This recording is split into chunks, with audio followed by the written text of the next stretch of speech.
Shalom Israel, Shalom, his brother Ryan. Shalom, brother Yardan. Shalom, brother Tazwan, Gabar y'all. Shalom. Right, I want to give all honor and glory to the Most High God, Yahweh, by Hashem Mashiach Malak Yahushua. Want to give another strong shalom to all of the mighty brothers that go out there and labor, right on the highways and byways. They make their body living sacrifice. In the rain, the tumults, the demons, the uprises, the uproars, they're out there standing 10 toes down for the name of the Lord. Another strong shalom to all of the mighty brothers that are not out there as of yet, but they're building themselves up, reading, praying, fasting.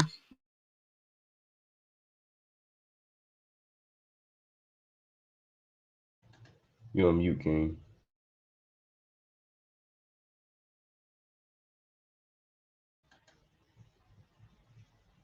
Can you hear me? Come. See, might be some technical difficulties, but another mighty salute and honors and double all honors due to Yahweh Shemel Shai. As the brothers was saying, even to the sisters, to the brothers out there doing the work, magnifying the name of the Lord. Bring out this quick precept.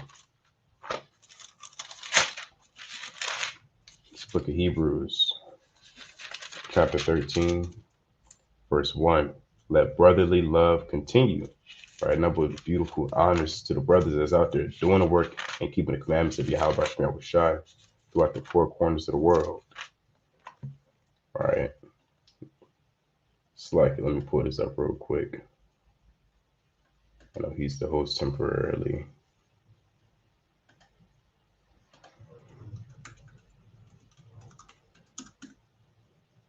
As brothers can see, we're going to be diving into Christmas, right? Which is a very wicked pagan holiday.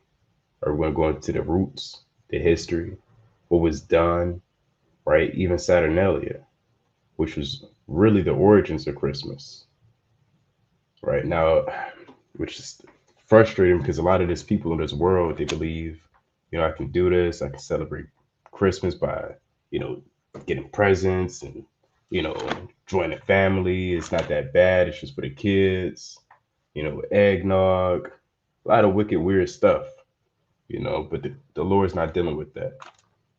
So let me grab this precept real quick. It's 2 Corinthians chapter 6, verse 14. And it reads, "Be ye not unequally yoked with the unbelievers." Right? Christmas isn't found in the Bible. You're not going to see Christmas, Thanksgiving, milk and cookies in the scriptures. All right. So again, be ye not unequally yoked with the unbelievers. If you believe in Christmas, you can't believe in the Bible. Because again, Christmas isn't found in the Bible. For what fellowship hath righteousness with unrighteousness? And what communion hath light with darkness? What entity is Santa Claus? When did the Lord say, I made the angels, the earth, and then Santa? Like, where does he fall in line in an order of the operations and how the Lord conducts things? Is he above the angels? Is he below Yahweh? Where does Santa fall into this? He's a make-believe person, right? In fact, he's a god to some people. People literally honor and reverence him by milk and cookies, by singing names by him, by saying he sees all, he knows all. They said that in that old song, he knows when you're naughty and he knows when you're asleep. They deify Santa Claus. But with that, I yield. Khan Salakia had technical difficulties. But nevertheless, like the mighty brothers are bringing out through the spirit, Christmas is evil, right? It's wicked. It's a pagan holiday created by the so-called white man to berate, trick, beguile, and bewitch the minds of the simple that trust in oppression, right? I'm about to share my screen right through the spirit. Salakia, bear with me.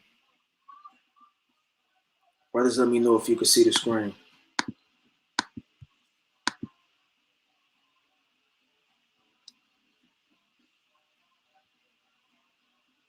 Can brother see the screen?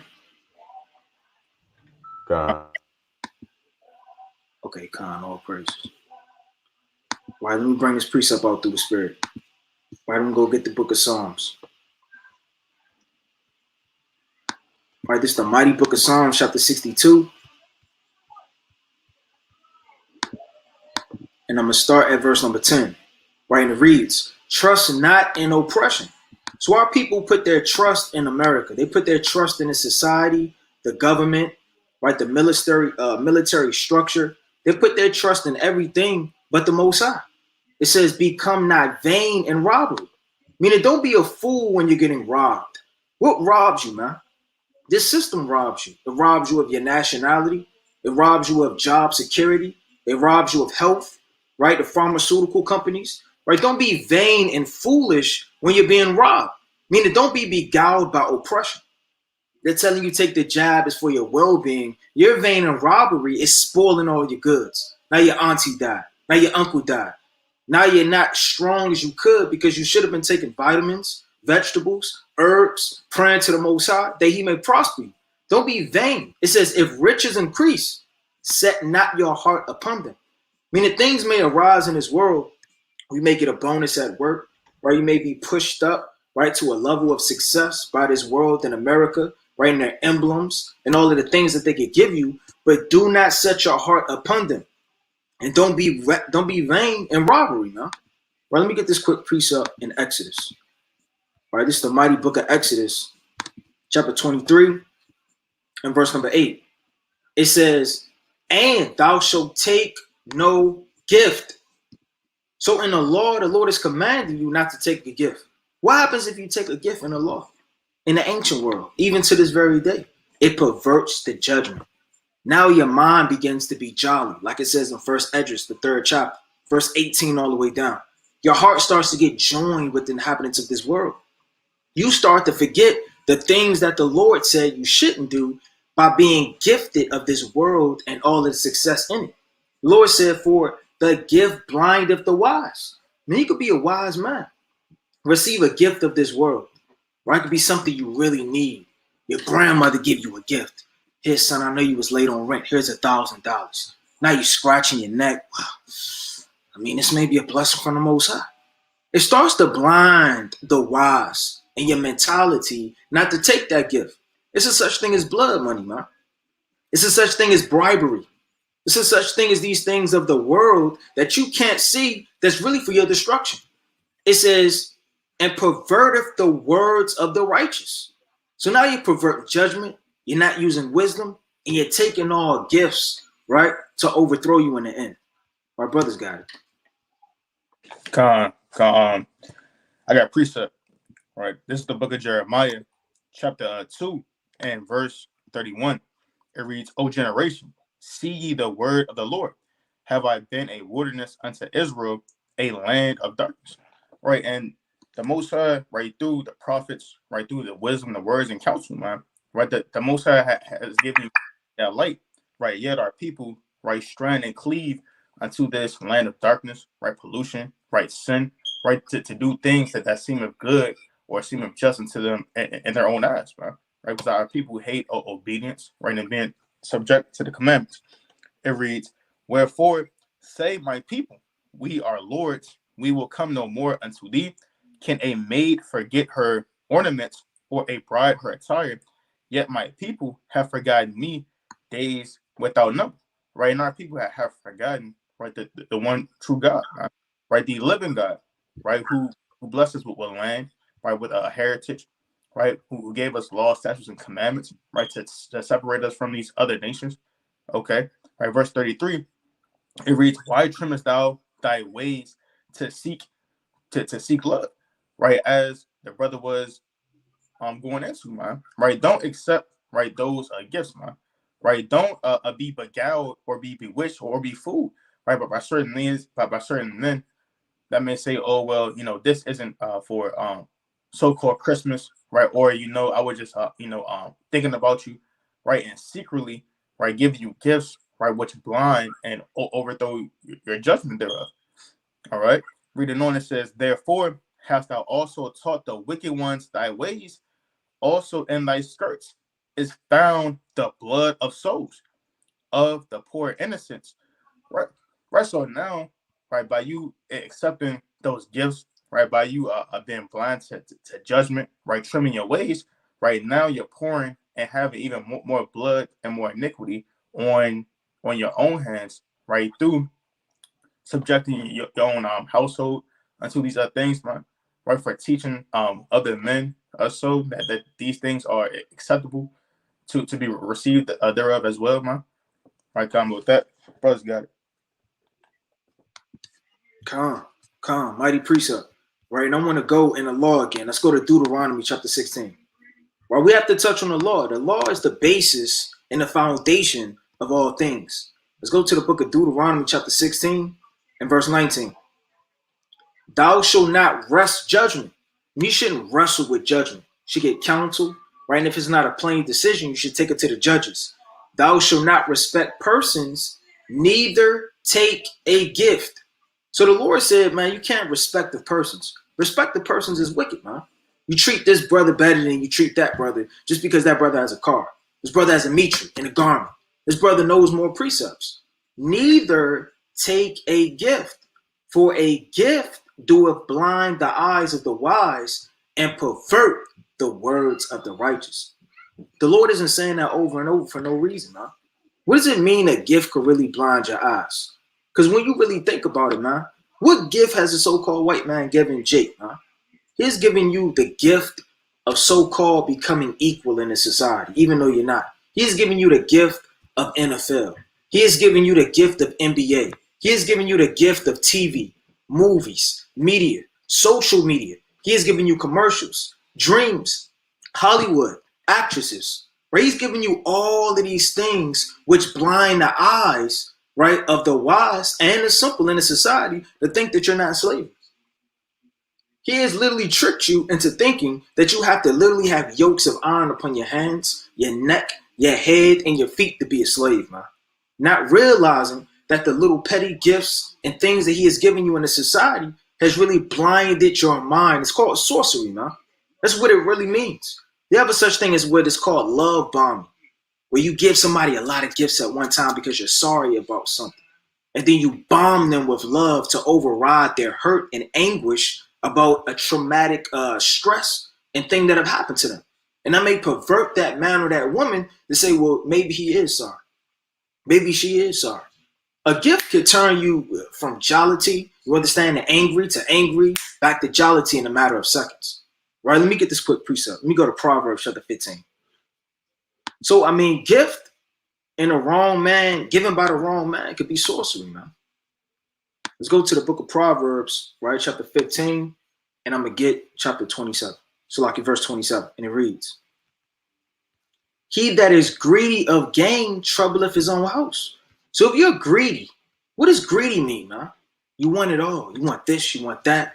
Anything everybody wants. You want to indulge in Thanksgiving, indulge in New Year's.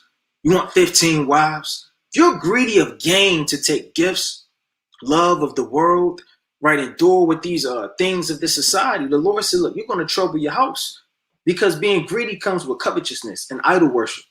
But he that hateth gifts shall live. The Lord said, if you hate gifts, you'll live. But if you love gifts, you'll die. You can't have a man that loves gifts because that man will be taken wherever the wind blows. He may be taken by the so-called white man, the East Indian, his job, his ex-wife. Here it is, this woman committed adultery on you. You put her away. She give you a little bit of gift, a little bit of something on the back end. She rubbing your neck. You can easily be seduced and allured. And that's the chief sorcery that Babylon uses, man. Wine, to get you drunk, right? And sorcery, right, to berate your mind and your eyes. And if you take those gifts and be received of her, right, she'll turn you out. The Lord said a whore is a deep ditch. I mean, you're going to die if you take the gifts of this society. You have to hate gifts, man. You have to hate wickedness. You have to hate the society. You have to hate Babylon and everything she gives you. Our brothers got it. Let me get Mark chapter 8, verse 37. That's right. It reads, or what shall a man give in exchange for his own soul? Right? What's worth your soul? You got to ask yourself that. Is money worth my soul? Or is it maybe, I'm sorry, verse 36. Let's start at verse 35. For whosoever will save his life shall lose it, right? But whosoever shall lose his life for my sake and the gospel's, the same shall be saved. In other words, you're going to be saved if you lose your life, right? Not talking about destroying yourself, but more so losing that old man, losing those things that you've held dearly, such as wicked helly days, right? If you lose that aspect, that part of your life, I mean, you're going to be saved because you're not tying yourself to anything of this world.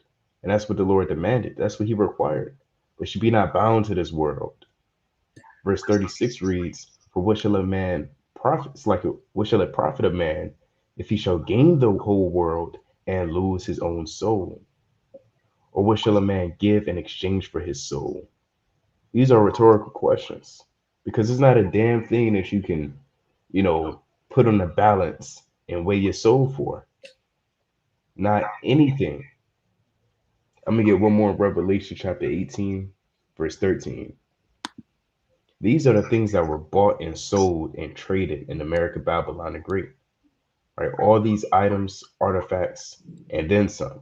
It gives us a list in Revelation chapter 18, verse 13. And cinnamon, and odors, and ointment, and frankincense, and wine, and oil, and fine flour, and wheat, and beasts, and sheep, and horses, and chariots, and slaves, and souls of men. A lot of you Jakes, you've been bought. Your soul has been purchased by the so-called white man and the spiritual demon Satan. But again, it's been purchased by what? 360 deals, Easter, Christmas, wicked helly days. Imagine coming before the face of the Lord and you told him you sold your soul for eggs and a bunny and a PS5 and an Xbox 360 and an iPhone 13. You sold your soul for carnal items. With that, I yield. Con, precept. It's the book of Sirach, chapter 9 and verse 11. It reads, Envy not the glory of a sinner, for thou knowest not what shall be his end. Delight not in the thing that the ungodly have pleasure in, man. Right? So the Most High told you, man, right, to delight not in the thing, Slakia, in the thing that the ungodly have pleasure in, man. Right? And the ungodly have pleasure in, as the brother was going into, right, so-called Easter bunnies, man. Right? Christmas, right? Thanksgiving, man. Okay, right, that the so-called a 4th of right July, man. Okay, and all of the so-called right Juneteenth, right, are all of the things that are flattering, right, that distracts you, the so-called gifts that blind you, man, right, from understanding, right, the oppression, man, right, these days, man, our forefathers were being sold as gifts, man, right, in presents, right, hunted, killed, right, murdered, right, tortured, right, yet, right, these so-called Black Friday deals, man, right, Cyber Mondays, right, so-called Christmas 25, 50 percent off deals, man. All of these so-called gifts, right, all of the so-called witchcraft, as the brothers was going into, man. These are the things that blind you, that the ungodly praise, man, and glorify and worship, right, contrary to what the Most High has given us. All right, I'm gonna read that again. Right, verse 12. Delight not in the thing that the ungodly have pleasure in, but remember they shall not go unpunished unto their grave, man. Right. So the Most High said that although it may seem as right men are having a jolly, right, mirth, right, or so-called justifying their wickedness, right, by putting the name of the Lord on a so-called day, man. Right. That the Most High said that remember not that they shall not go unpunished, man. All right, brothers got it.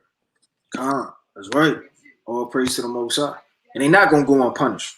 The Lord's going to get up with each and every one of you weak Jake out there that still want to please your folks, still want to please your grandma, still want to please your mother and your father and your wicked uncle and your wicked auntie during around these times and these holidays. It's the book of Proverbs, chapter 17 and verse number 23. A wicked man taketh a gift out of the bosom to pervert the ways of judgment. So a wicked man is not going to feel like it's that deep. It's not that serious. You got to watch out for men that say it's not that deep. It's not that serious. Right? It's Yahweh Shai's day. Right? It's just a little food. It's just leftovers. It's not that deep. I'm not worshiping Santa Claus. I'm not worshiping the Easter Bunny. I don't have a stocking. What's so bad about visiting my family on these type of days? You could get allured away as the simple minded do, right? You think Abraham would have worshipped this? You think Noah would have worshipped this? You think Yahweh Shai would have worshipped this, man? You think King David would have worshipped any of these pagan holidays created by our oppressors? Not only is it sorcery, but it's also making a game for money, right? It's tricking the children's minds. It's making your family broke. It's making you feel like if you don't do this thing, you're excluded from the world, your family, you don't love me, right? Or put an evil spirit on your woman. Let Valentine's Day come around and you don't give a gift. Your woman might leave you. She might feel like she hates you. And she may take a gift from another man. Let all hell break loose and you don't come to grandma's house, man. She'll disown you during the time of Thanksgiving. Let you not get dressed up with mom and go to Easter Sunday. She'll disown you as a son. These people of this world put these holidays as if they're high holy days of the Lord. Because bet you, if somebody's really in the spirit, if you don't come to the new moon, they'll get on you, man. If you don't come to Passover, they're going to get on you. If you don't come to the Feast of Dedications, they're going to get on you. But it's that same zeal on the left-hand side with people of this world in these holidays. Because the wicked taketh a gift out of the bosom to pervert the ways of judgment. Meaning his eyes and his mind have no understanding. The Lord said, wisdom is before him that have understanding. But the eyes of a fool are in the ends of the earth. Meaning he's looking at Babylon. He's looking at Black Friday sales. He's looking over here at Easter. He's looking over here. He's looking over there. His eyes are everywhere in this world through idolatry and covetousness, man. Because he's a fool. The Lord wants a submissive woman as the church to only behold the words of God and be shamefaced to his coming. Not look at Babylon. If Babylon is a woman and a woman has attributes that are well-pleasing to a man, like breasts, thighs, hips, what do you think these things in this world that actually are when you look at Babylon? Man?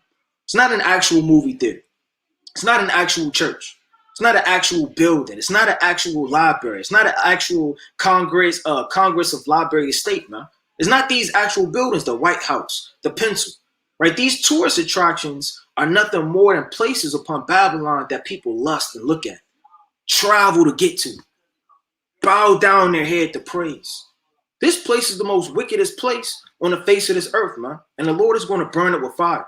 Well, let me get this quick precept. Let me go to the book, right, of Numbers, chapter 22. It's the book of Numbers, chapter 22, and verse number 16. Right? And it says, and they came to Balaam, right? It says, and said unto him, thus saith Balak, the son of Zippor, let nothing, I pray thee, hinder thee from coming unto me, for I will promote thee unto very great honor. And that's what the society does, man. They give you that sense that they'll promote you. They'll give you more. They'll give you a gift. They'll give you any and everything you really need, man. You may really need your rent paid, man. You may really need a new watch. You know, your tires, because you've been riding around on that donut for 2 weeks straight, man. Your grandma got a soft spot in her heart that she's been saving up, man. Her social security check. You may really need the things of this world, but that's how Satan got you, man. That's how Satan gets you. Hey, the Lord said that through the hand of Yahweh Shah HaMashiach the righteous, that Satan said he'll give Yahweh Shah the world when the world already belonged to Yahweh Shah. The chief things you want or already are going to have through the spirit, Satan will present that to you. You want a wife, so Satan will bring you a wicked one for you to lust before your time. Right? You want a new job, right? So you're going out your way to do God knows what without integrity to get it. You're not waiting upon the Lord. Any and everything that you want, Satan will present it as an angel of light. It says, and I will do whatsoever thou sayest unto me. I mean, he making it sweet. Whatever you want, you got it. Just curse these people. Come follow me. Come, therefore, I pray thee. Curse this people. And Balaam answered and said unto the servants of Balak, if Balak will give me, right, his house full of silver and gold. I cannot go beyond the word of the Lord my God to do less or more. You know, no matter if you give me silver, gold, camels, wealth, cattle, land, servants, slaves, handmaids, or whatever you may present to me, I can't go more than what the Lord has commanded me to do. But what did he do? He kept coming. He kept bribing. He kept alluring. He kept making things seduction. And that's what this world does, man. You say no, then this world continues. You say no, the world continues. Right? A lot of people going to fall out if we still here in 2 years. Because Christmas is going to keep coming. Easter is going to keep coming. Thanksgiving is going to keep coming. Those phone calls are going to keep coming. Your aunties, your uncles, the press and peer pressure of this world is going to keep knocking. And if you're not increasing in the spirit to be stronger and stronger in zeal, understanding, and rebellion of this world, right, you're going to get allured the way in. Brothers got it. I got a quick point. I was gonna say, I think it was like a year ago or two. My mom was like, she said it just like this. Well, I was gonna get y'all some. Y'all sure y'all don't want none? I mean, I had already got the Xbox. I had already got this. I said no. What am I, 13? Where I'm gonna be like Xbox? Yeah. No, I don't want that. I don't have time to play games. Literally, I literally don't have time. You can't buy me. You can't buy me with a damn Xbox. You know, I mean, not saying I would do anything for, I would end up buying something. You gotta make it worth somebody. Wow, just the Xbox. Not saying I would if it was anything else, but damn, an Xbox, some shoes. Hey, we don't care. We just don't care. We don't even want anything in this world. We Right. literally don't want anything in this place anyway. You're not gonna entice me with nothing. I don't care if it was a new car. I don't want that in the name of Satan. Because at the end of the day, that's what it is. That's what it is. And you have to remember that every time you see that gift. How'd you got it? Or somebody say, where'd you get that from? Uh, uh, don't worry about it, because some of you Israelites, you probably, said, it's not that bad. They gave it to me, Ak. What am I supposed to do with it? They gave me $100, $300. What am I supposed to do with it, Ak? Ak, you turn it away. In the same way, if Satan were to just randomly give you $500, you turn it away. I have one more verse. It's Deuteronomy 13:6. And it reads, if thy brother, the son of thy mother, or thy son, or thy daughter, or the wife of thy bosom, or thy friend, which is as thine own soul, entice thee secretly, saying, let us go and serve other gods, which thou hast not known, thou nor thy fathers. And that's what your worldly family, move in a spirit. That's how they move in a spirit. They move in a spirit of, I mean, just drink this cookie, eat these cookies, drink this milk. You don't gotta touch nothing. You don't need no gifts. Just come and be with the family. That's enticing you and to try to bring you into sin. So again, for you Israelites that may not know, I mean, don't go to these Christmas parties. Don't participate in these wicked holidays. Don't participate in any damn singing carols. You don't need to be doing it. Oh, And it reads again, if thy brother, the son of thy mother, or thy son, or thy daughter, or the wife of thy bosom, or thy friend, which is as thine own soul, entice thee secretly, saying, let us go and serve other gods, which thou thy father, slightly which thou hast not known, thou nor thy father, namely of the gods of the people which are round about thee, nigh unto thee, or far from thee, from the one end of the earth, even unto the other end of the earth, thou shalt not consent. The same way it says in Proverbs 1:10. Right? You don't want to consent with sinners. If sinners entice thee, consent thou not. Thou shalt not consent unto him, nor hearken unto him. Neither shall thine eye pity him, neither shalt thou spare, neither shalt thou conceal him. So the Lord said, don't spare them. You got to tell them straight up, no, I don't celebrate wicked holidays. Straight up, just like that. Con, precept, right? This is the book of Proverbs, chapter 21 and verse 6, right? Let me backing off what the brothers just brought out through the Spirit, right? It reads, the getting of treasures by a lying tongue is a vanity tossed to and fro of them that seek death, man. Right? Because as the brothers were going into, man, right? You got these family members, man, right? That may entice you secretly, man. Okay, you know that they may say, just come over, man.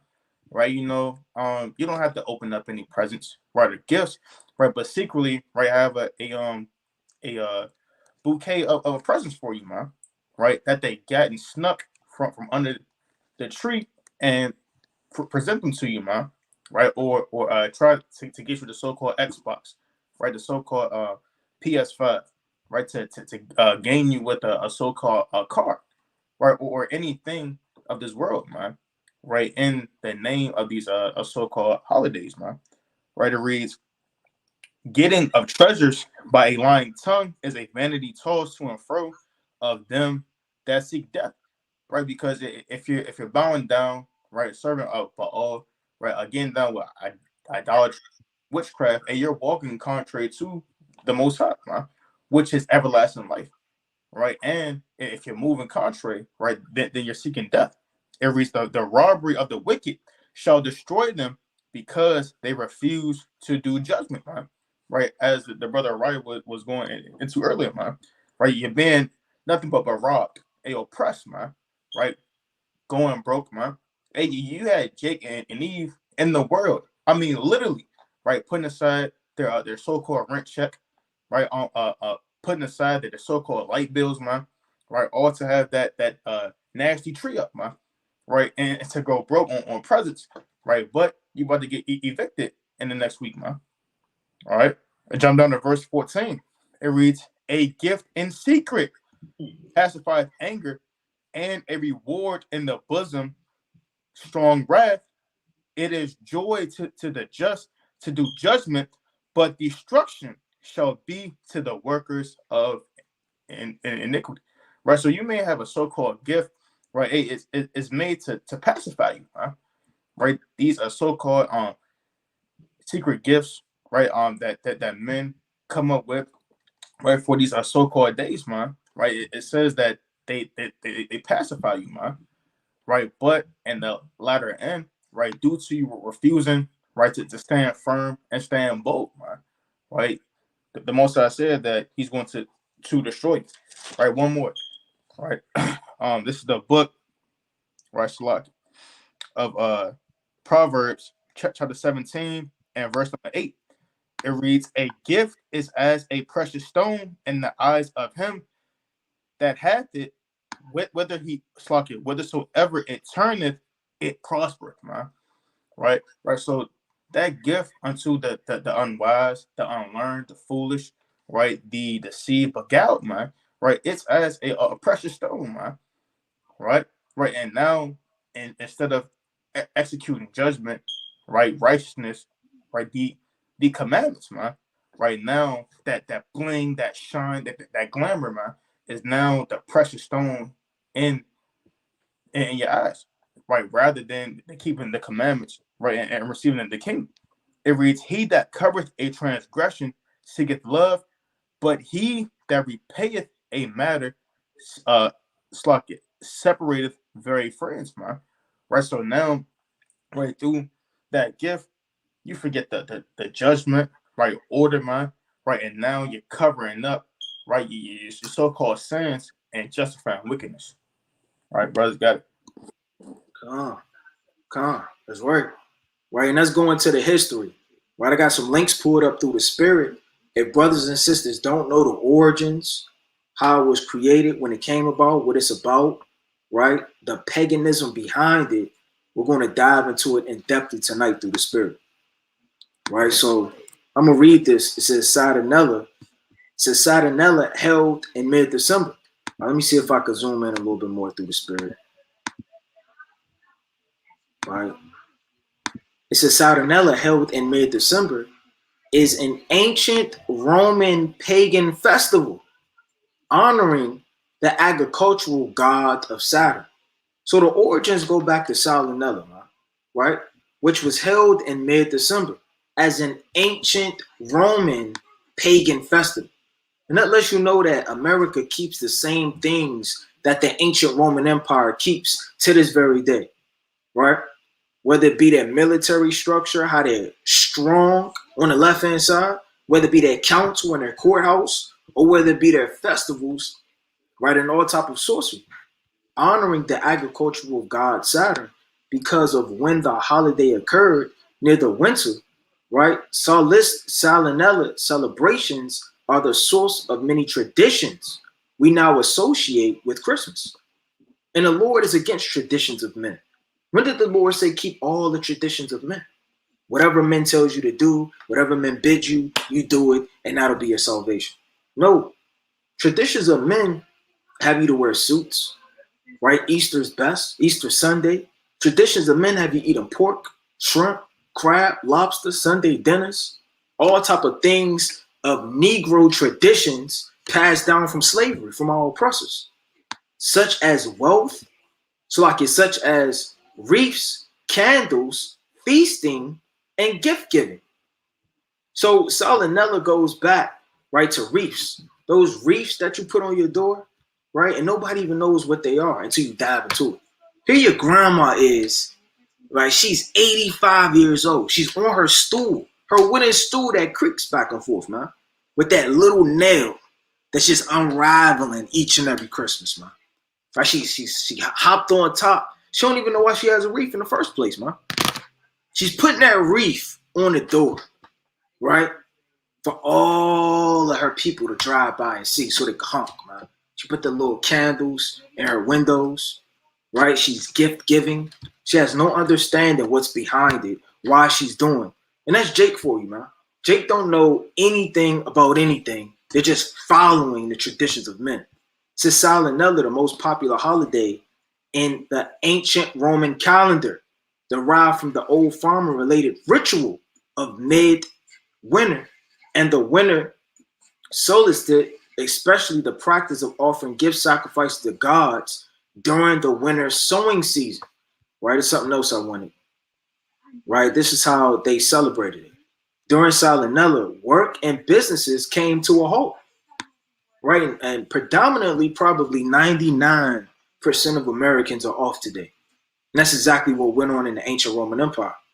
Businesses came to a halt, meaning a stop.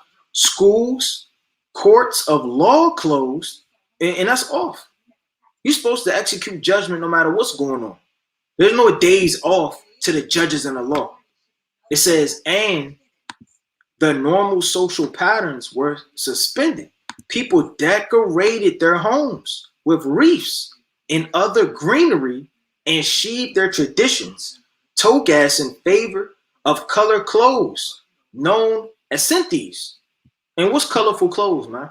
You put your red, your white, your green, right? The yalla la la la, it's elves, Santa Claus, Saint Nick, reindeer, and all of these different creatures and goblins and goons, right? And they put up their lights. This is the same thing in the Roman Empire. Even enslaved people did not work. Slaka had to work during Salinella, but were allowed to participate in festivities. So they even wanted their slaves to participate in sorcery. In some cases, they sat at the head of the table while their masters served them. Instead of working every day, this is why you truly are off. You think you off is, this is my day, I just took it. No, this is the reason why you're off. Right? And this is from history.com, a viable source. Instead of working, Romans spent Salinella gambling. So they went there drunk, gambling, singing. Who do you think they were singing to? Their paganized gods. And if a brother want to jump in and make a point, brothers got it. But gambling, huh? Right? You're sitting up there gambling your life away, giving all your money, singing, right? Playing music. So they turn it into a festival. Feasting and all type of unclean foods. Shrimp, lobster, pig blood, ham, sausage, pepperonis. Socializing and giving each other gifts. You about to say something, y'all, Don? You mind going up a little bit where it was touching on wreaths? Con.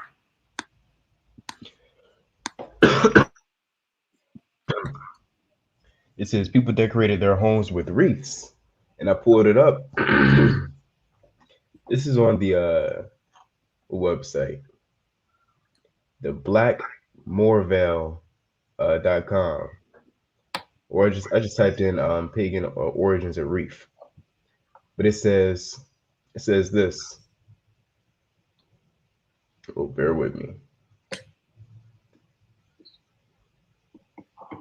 Let's see. Here it is.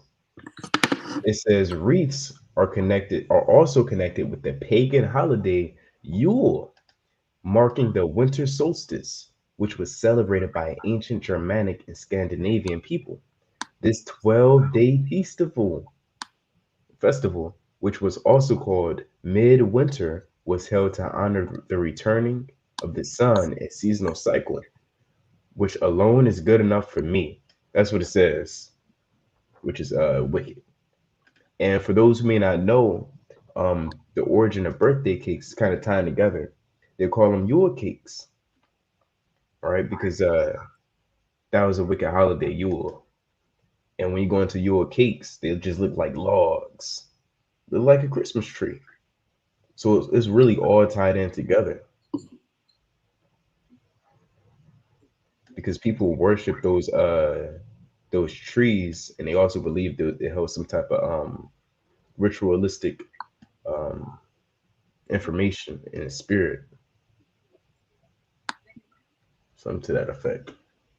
And Slack, I also wanted to touch on a point that the brother had called out, right? Because it said that even the masters, right, was set that they're so-called slaves at the head of the tables and serving, right? This is the book of First Ezra, chapter 3 and verse number 18.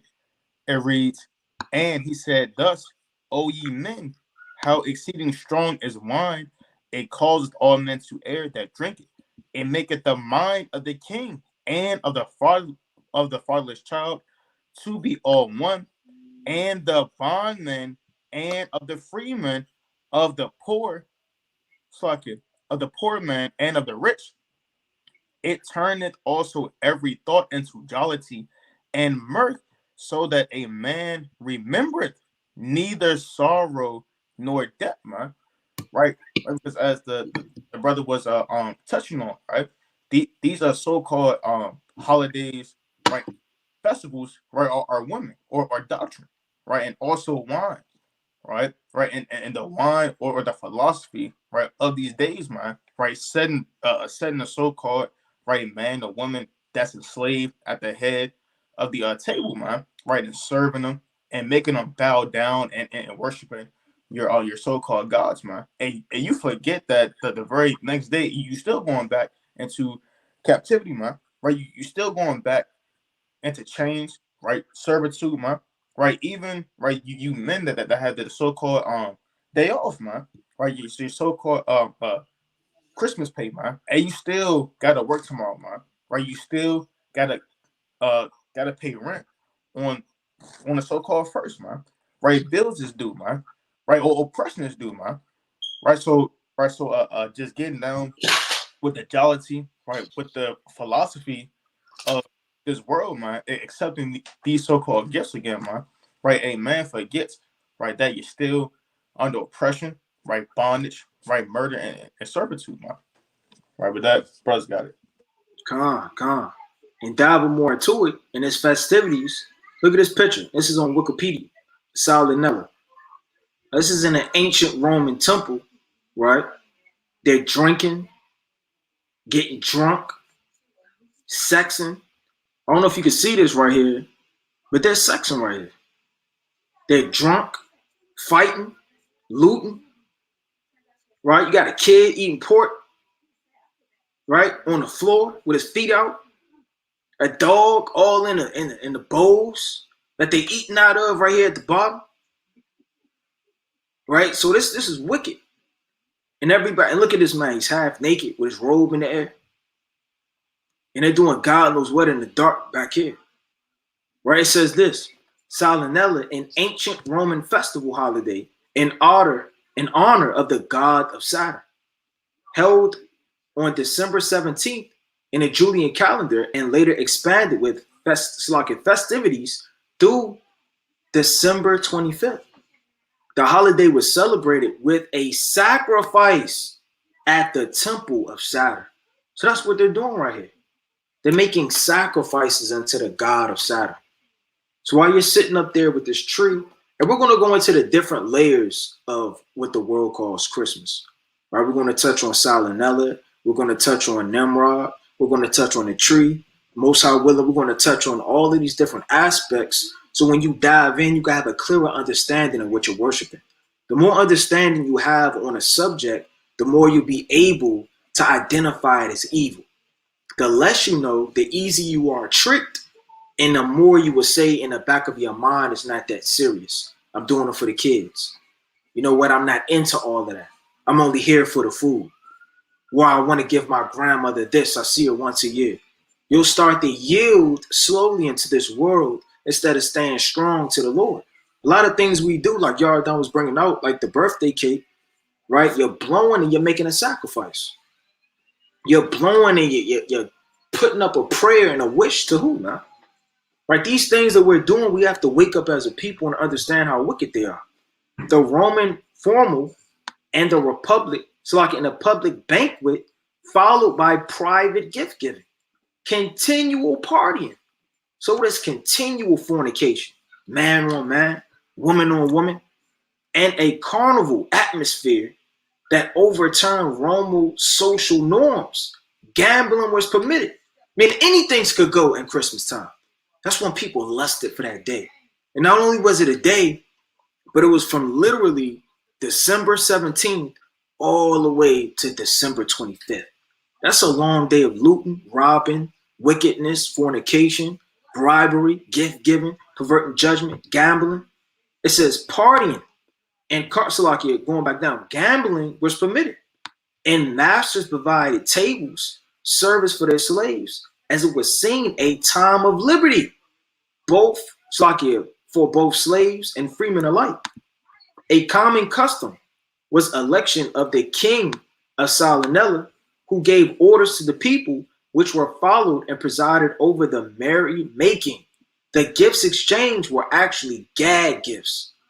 So it said there were gag gifts, or small, right, figuratives made of wax or pottery, right, as Sigonarella, the poet Callias, called it the best days. So they're calling this thing the best days, right? These are the days of the Roman Empire. And it said they gave gag gifts, small figurines of wax, right, poetry, pottery, and they're giving all of these things in the name of their gods, right? Now, I got a couple pictures pulled up, and this is what they were doing in the Temple of Saturn. I don't know if brothers can see this, but you have a group of men, and they're picking this other man up in merry, right, in mirth, with his hand between his thighs, with his skirt open. And they're ancient false gods that are carved in the wall as they watch. Now, like we read about the history, they said that they had to give a sacrifice. Do you think they were giving sacrifices according to the Levitical priesthood, man? You think they were giving sacrifices of righteousness? No, they were slaughtering pigs. It was blood in this temple. It was all type of fluids in this temple, right? Without getting too in depth. Blood, spit, and all other things we cannot say. Right? Look at these men grabbing each other up, roping each other up. Right? This was a homosexual day as well. And a secretive day to give gifts in the dark. What kind of gifts were they giving in the dark? That should not be seen in the light, even to these wicked Romans. Right? Now I want to pull this up as well. No, brothers got a precept or a point, brothers got it. If not, I'm going to keep going into it. right? So it says the Nimrod tree. Nimrod, the Lord of Christmas. So not only do you have, okay, Khan, you got something, King? Yeah, I was gonna say before you go into that, you mind going back to that history channel Yeah, most of it. page? Oh yeah, I wanted to touch on that too, just reminded me, but you got it. If you mind scrolling down to Temple of Saturn and other Saturnalia customs. Yeah, I'm already there through the spirit. Yeah, God. that's what I was gonna It tell you. says constructed in the 4th century AD to replace an earlier temple, right? And what temple was that? But you know, we'll continue. The Temple of Saturn in Rome served as the ceremonial center of later Saturnalia celebrations on the first day of the festivities. A young pig would often be publicly sacrificed at the temple. The Romans Esau was known for doing that. They did that in our temple, which was located in the northwest corner of the Roman Forum. And it says the cult statue of Saturn in the temple traditionally had woolen bonds tied around his feet. But during Saturnalia, these bonds were loosened to symbolize the god's liberation. And that's what America is. That's literally America. Just liberation, liberty, just running amok like a pig. That's what a lot of those feminists are too, and a lot of those liberal men kind of do what you want. Run wild, run free, be brave, be you. In many Roman households, a mock king was chosen.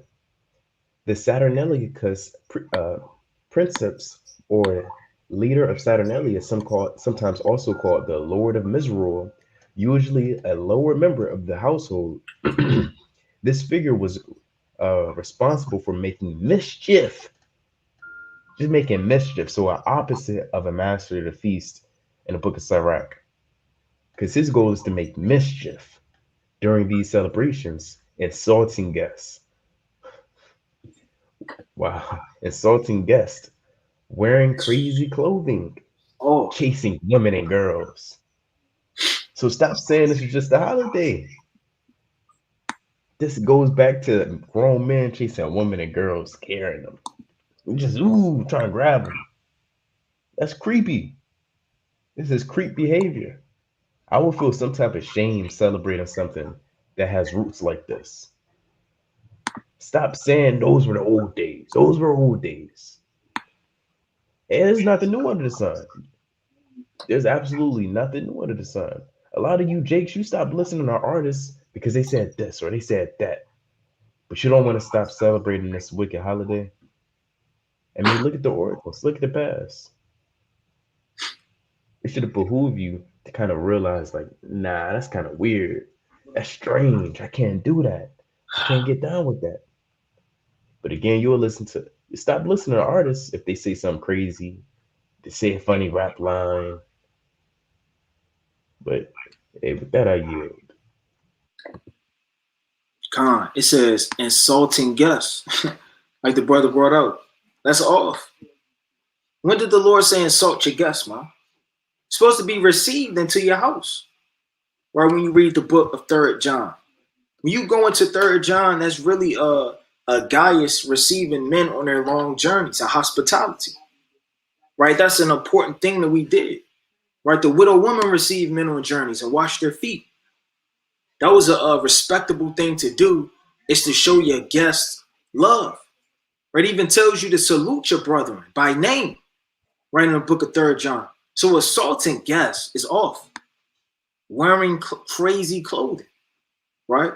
Hats, jingle bells, Grinch outfits, right? You start to become somebody you're not, right? You put on that big Martin Lawrence fat big mama outfit and cover it up, right, with a white beard, and you put that red thing with that white ball at the bottom, and you start walking around with your big boots, and you start to create these wicked imaginations that are on the TV screen, and you try to make them come to life. Chasing women, that's off. That sounds like kidnapping, right? It sounds like all type of wickedness. When did the Lord say chase the women around, man? And girls, that's off. And what does this etc. mean? Certain things are too wicked to even mention, right? Now, I want to touch on this real fast, right? About let me get a quick precept before I go into that. I want to go into the book of 1 Samuel. 1 Samuel chapter 8. It's the book of 1 Samuel chapter 8 and verse 1. And it came to pass when Samuel was old that he made his sons judges over Israel. Now the name of his firstborn was Joel, and the name of his second, Abiah. They were judges in Beersheba. And his sons walked not in his ways, but turned aside after lucre and took bribes and perverted judgment. So his sons didn't follow in the spirit of their father. You understand? They perverted judgment. They took bribes. They dealt with money and lucre and things that benefited them instead of the worship of their fathers. And that's what we're doing in these last days, man, as a people. We're taking bribes. We're perverting judgment. We're taking lucrative money and lucre. We care more about money than the commandments. We care more about how people feel and how they're going to view us and peer pressure and how the society will judge us than what the Most High feels. Just because you can't see the Most High's face and him waxing hot does not mean that there's not a judgment awaiting you, man. Just because you don't see the holy angels presented with two-edged sword drawn, ready to chop you in two, doesn't mean that that's not going to happen. Just because you can't see our ancient forefathers' faces, right, doesn't mean, right, that they would have moved in the same spirit you would have moved in. You have to have integrity. When you're by yourself, you're poor, you're broke, you don't have it. Don't let this world pull you into the wicked devices that's going to overthrow you, man. Right? Right? This is the mighty book of Isaiah. Matter of fact, I'm going to hold that one. I want to get Daniel. I'm going to get this quick precept in Daniel. Now, did Daniel take gifts? No, Daniel had integrity. Now, it didn't matter what was going on. Daniel had integrity. That's the most important part we got to have amongst ourselves is integrity. Right? This is the book of Daniel, chapter 5, verse 29. It says, Then commanded Belshazzar, and they clothed Daniel with scarlet, and put a chain of gold about his neck, and made him, right, and made a proclamation concerning him that he should be third and ruler in the kingdom. So Daniel had revelation of dreams through the spirit and power of the Most High, right? He could go into prophecy. He break down the revelation of dreams. He was chosen by the Most High, right? And Nebuchadnezzar and all of these different men and there's divine sorcerers, right, could not keep up with the understanding that Daniel had. No matter how much sorcery and how many enchantments that they did. Therefore, Daniel was special, and he tried to give him certain things to account for the revelations that the Most High gave him. But when you jump up to verse number 16, what was Daniel's mentality? I'm going to start at 15. It says, And now the wise men, the astrologers, have been brought in before me, that they should read this writing and make known unto me the interpretation thereof, but they cannot shew the interpretation of this thing, because they weren't chosen. And I have heard of thee, that thou canst make interpretations and dissolve doubts. Now, if thou canst read the writing and make known to me the interpretation thereof, thou shalt be clothed with scarlet. So he said, look, these are the things I'm going to give you if you do this for me. Now, Daniel was already going to do it for his demise because it was set up by the Most High. But nevertheless, this is the mentality of these nations. I'll give you scarlet, jewelry, chains, clothing. This whole system is based off of bribery and lewdness and gifts. I a chain of gold about thy neck, and shall be third and ruler in the kingdom. Then Daniel answered and said before the king, Let thy gifts be to thyself. What did our forefathers say, man? Did our forefathers say, you know what, that sounds good. I want more gold. You know, matter of fact, the Most High can speak to me more. Whatever dream you have, I want to be second in command. No, Daniel said, let thy gifts be to thyself and give thy reward to another. Yet I will read the writing unto the king and make known to him the interpretation. So Daniel wasn't after rewards. Daniel wasn't after gifts. Daniel wasn't after preeminence. Daniel wasn't after respect of these nations and a government that's built on blood and wickedness and witchcraft. Daniel just wanted to do the will of the Most High. And we have to have that mentality of perfectness, right? And integrity like Daniel had. Brothers got it.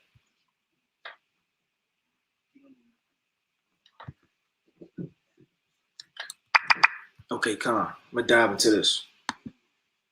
Right? So I want to touch on this in Nimrod, right? An ancient Neo-Babylonian empire. It says, the Nimrod tree, Nimrod, the Lord of Christmas. I'm going to dive into this real fast. That says Nimrod started a great organized worldly apostate from God that dominated this world until now. Nimrod married his own mother, right? Whose name was Semiramis, Salaka for the pronunciation. After Nimrod's death, so-called mother's wife, Semiramis, right, propagated the evil doctrine of the survival of Nimrod as a spirit being. So she created this doctrine. She claimed a full-grown evergreen tree sprang overnight from a dead tree stump. So she made it all up. There's no account, no record. It is nothing that she can prove, which never happened, of Nimrod giving up the ghost, going into the sun, coming back down, right, in reincarnation into a green tree to spring up from a dead root, which was supposed to be the image of a god. That's off. That's wickedness. And that's nothing but folk tales. It says she claimed a full-grown green tree, evergreen tree, sprang overnight. Right? People claim a lot of things. People claim there's a Bigfoot. People claim that there's an actual mermaid. I seen a mermaid, man. I went to down Bolivia. Right? We was on the mountain and we dived into the coast. It was at night and I was the only one that seen it. People claim a lot of foolishness. It says overnight from a dead tree stump, which symbolized the springing forth into new life of the dead Nimrod. On each anniversary of his birth, she claimed Nimrod would visit the evergreen tree. How would she know that? What proof does she have to make these ridiculous claims? And what man sleeps with his own mother? And their child is what they call Tammuz. She have the mother, right, the queen of heaven. And when you dive into these false gods and this false sorcery, it all goes back to Babylon. Either Neo-Babylonian times, where Nimrod is going into is going into the Babylonian Empire, is going into the daughter of Babylon. Babylon, all throughout the Bible, is associated with sorcery and false wicked doctrine and false idols and gods. Nimrod would visit the evergreen tree and leave gifts upon it, right? December 25th was the birthday of Nimrod.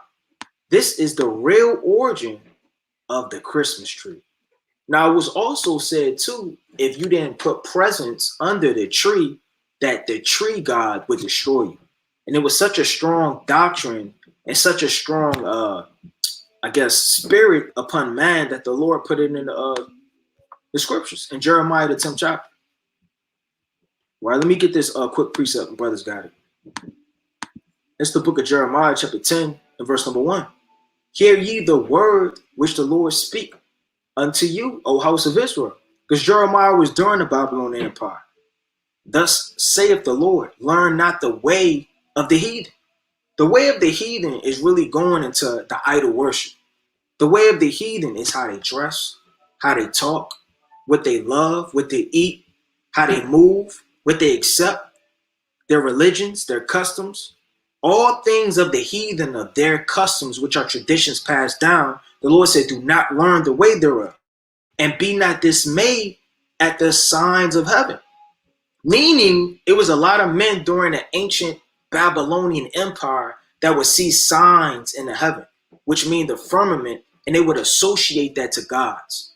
Whether it be an eclipse, whether it be a blood moon, whether it be a shooting star, that is not gods of this world created in a Babylonian Empire to speak against you, to curse you, for you to be afraid at.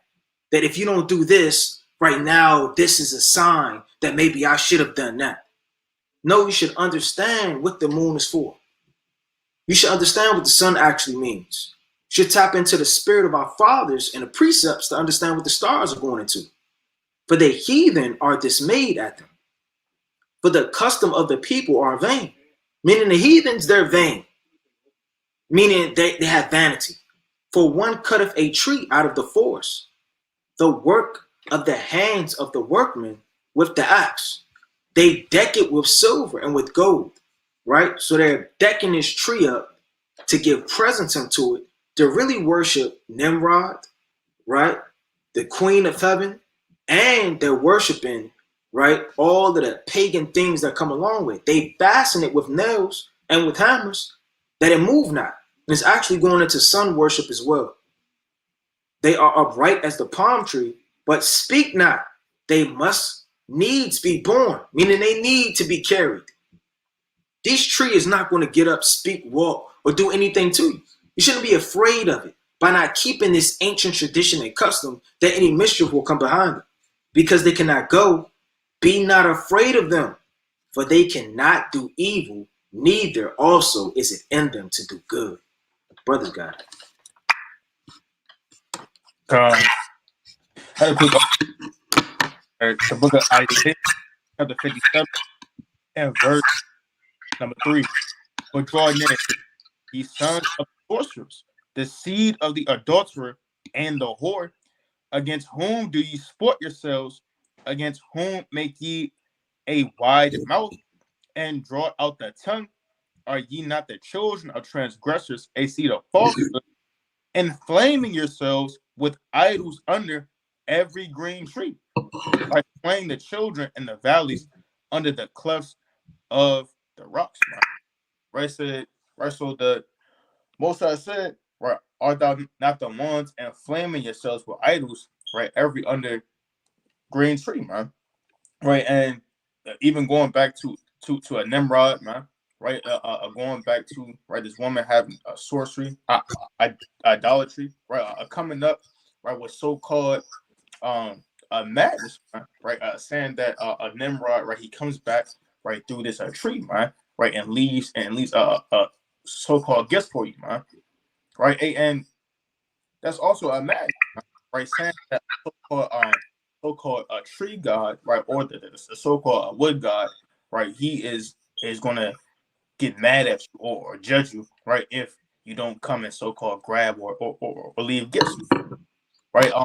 That's even a sorcery, witchcraft, and madness in itself, right? Because you're giving, even in that sense, credit to the so-called creations, right, more rather than the creator of the heavens and earth, right, the Most High, right? But again, it says, inflaming yourselves with idols under every green tree, slaying the children in the valleys, right, under the clefts of the rocks, among the smooth stones of the stream is thy portion.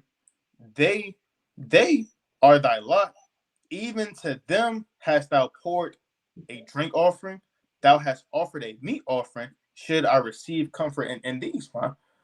Right. So even dealing with Nimrod, right? Going back and taking and receiving these presents, right? Being married, man, right? You're all given a wicked sacrifice, right? And taking it and making offerings, man, right? Unto these strange gods, man. All right, brothers, got it. God, I'm gonna grab Sirach 19:1, Dr. Shar.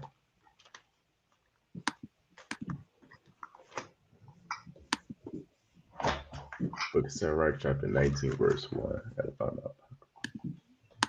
It's not a light thing to do wickedly before the Lord, like it says in Maccabees. It says, a laboring man that is given to drunkenness shall not be rich, and he that contemneth small things shall fall little by little. Right? Even on a bigger tip, if you keep saying to yourself, it's not that big that I do this day. It's not that big if I do that. It's not that big. You're going to fall little by little by little until you're completely out of this thing. You can only fall so much until you're completely out of this truth. Right? And again, a laboring man that is given to drunkenness shall not be rich. Right? Drunkenness isn't always physical wine. You can be drunk off of doctrine, philosophy, gifts, things of this world. So imagine that you laboring and you gave all your mind, all your money over to Christmas. Now you don't got nothing, like the brother said. Now you can't pay rent. Now you can't do this. Now you can't do that. Now you can't really take care of the people or your kids like you should because you thought it was okay to buy them gifts and a T-Rex and a football and a basketball and whatever. I got one more, two more select in Proverbs, select Job 27:5. Job chapter 27, verse 5. It reads, God forbid that I should justify you. Till I die, I will not remove mine integrity from me. Right? So God forbid that we're going to justify the wicked. God forbid that we're going to justify, Christmas and then wearing jingle jingles and celebrating a big, fat, so-called white man. Imagine that you telling your kids that the so-called white man brought you your gifts. That's already nasty. That's nasty business. You can't even give credit to yourself. You say, hey, look what I got you. You got to give credit to Esau. The so-called white man did that on purpose so they can look towards the so-called white man when it comes to gifts. Can I get one more? Isaiah 30:21. And it reads, and mine ears shall hear a word behind thee. It's like thine ears shall hear a word behind thee, saying, this is the way, walk ye in it.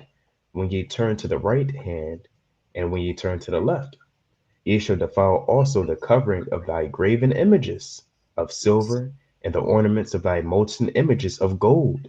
Thou shalt cast them away as a minstrel's cloth. Thou shalt say unto it, get thee hence. And if you by chance, maybe you was an Israelite, just didn't really know you watching this video, and you're like, okay, I can't have this Christmas tree. Let me throw it out. I can't have this gift. Let me throw it out. I can't do this on this day. Let me throw it out. That's the spirit you should be moving in. With that, I yield. Come. Right, and I'm going to pick up where I left off on this article, A Christmas Pagan Deception, right, wordpress.com, right?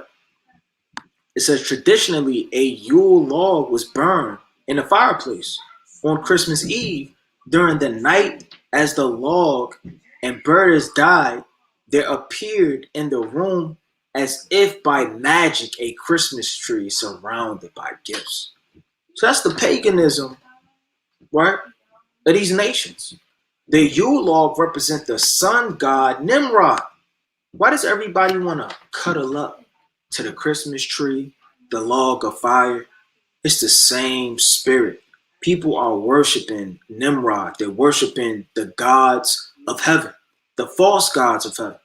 They're worshiping this world, and they don't even know it. The chief delusion is to be under illusion and don't know that you're under a delusion. They call it hypnosis, man. They put some people, what they say, right, in hypnosis in a state where they don't even know that they're doing the things they're doing. Somebody will clap their hands, stomp their feet, snap, bark, whatever the case may be. They have people twirling, falling asleep, getting up, jumping, barking, skipping, right, doing all these things under their control, and then they wake up. People of this world, right, they're worshiping the God of this world, and they don't even know it.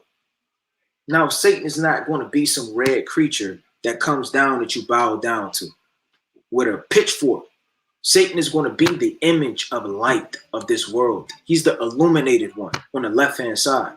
But let me get this quick precept in 2 Corinthians. Right, this is the book of 2 Corinthians, chapter 11, in verse number 13. For such as false apostles, deceitful workers, transforming themselves and to the apostles of Hamashiach Malak Yahushua.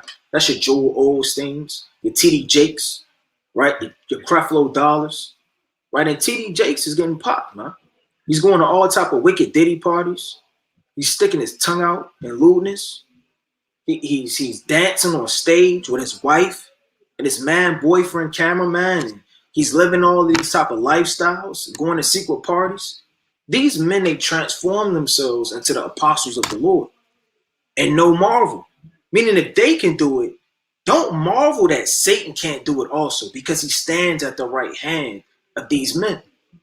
And no marvel, for Satan himself is transformed into an angel of light.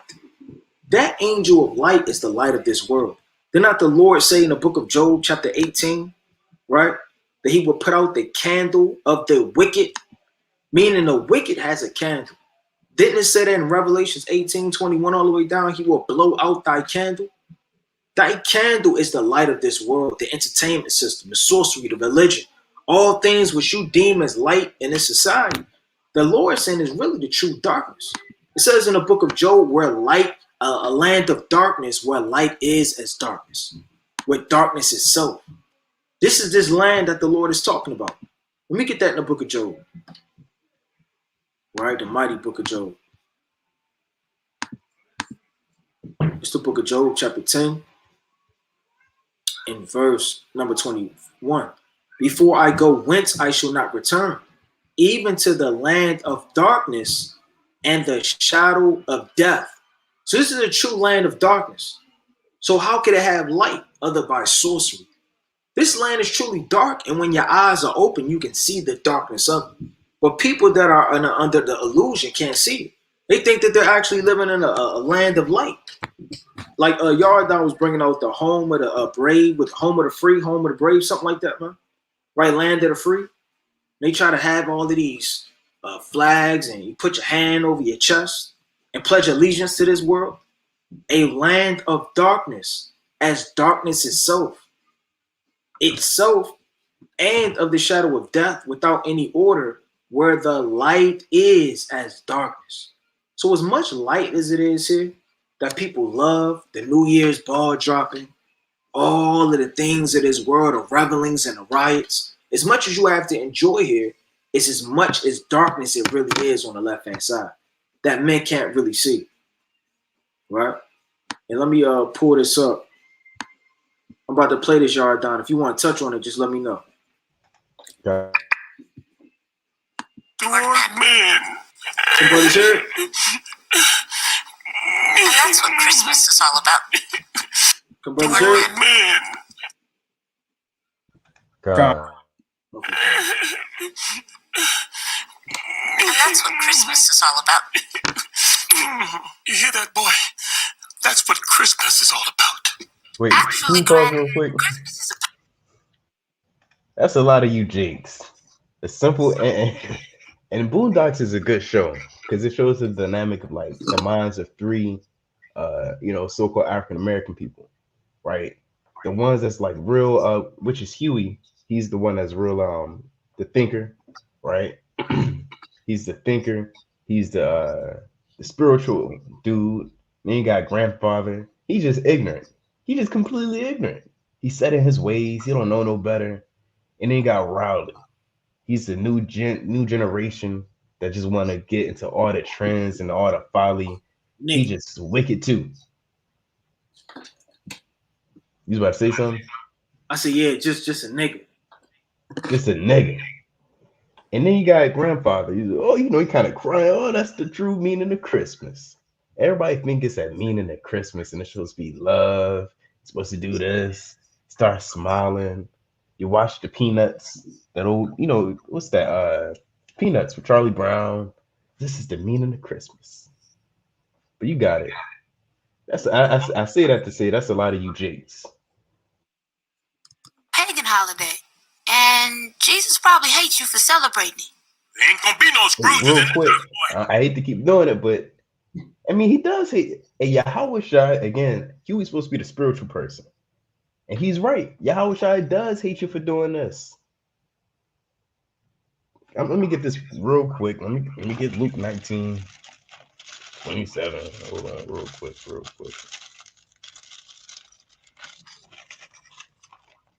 All right, this is the book of Luke, chapter 19, verse 27. And it reads,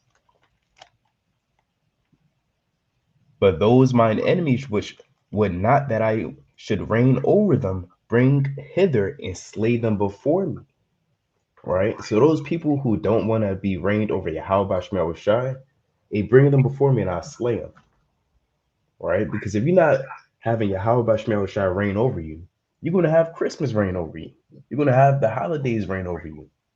That's why Yahweh Shai hates you for it. But with that, you got it. Look, Granddad, it's clear. And Jesus probably hates you for celebrating it. There ain't gonna be no Scrooges in this house, boy. Look, Granddad, it's clear from the scripture that Jesus was not born in winter. The shepherds who saw the angels announcing his birth would not have been out in their fields in December. Why he keep cutting them up, man? Why he quoting the scriptures in Luke, the 2nd chapter? The Palestinian winters are too cold, if you believe in that sort of thing. The truth is, Christmas evolved from the Roman... Look at that. Half-naked Romans getting drunk. ...on holiday Saturnalia, a winter festival where men gave gifts to each other. They also would get drunk, have sex with each other, and beat their wives. Look at that. And that's what was really going on. They kind of put it in a TV show real fast, and they try to blur it out real fast. That's actually what was going on, man. Esau is the devil that the Bible speaks of, man. If you can't see that by now, I don't know what to tell you. All you jakes that wear fringes that try to save this man are delusional and wicked, and you're against the Most High. People would act so crazy on Christmas, the holiday was outlawed by the Protestant Church until the 1800s. As a matter of fact, the United States Congress...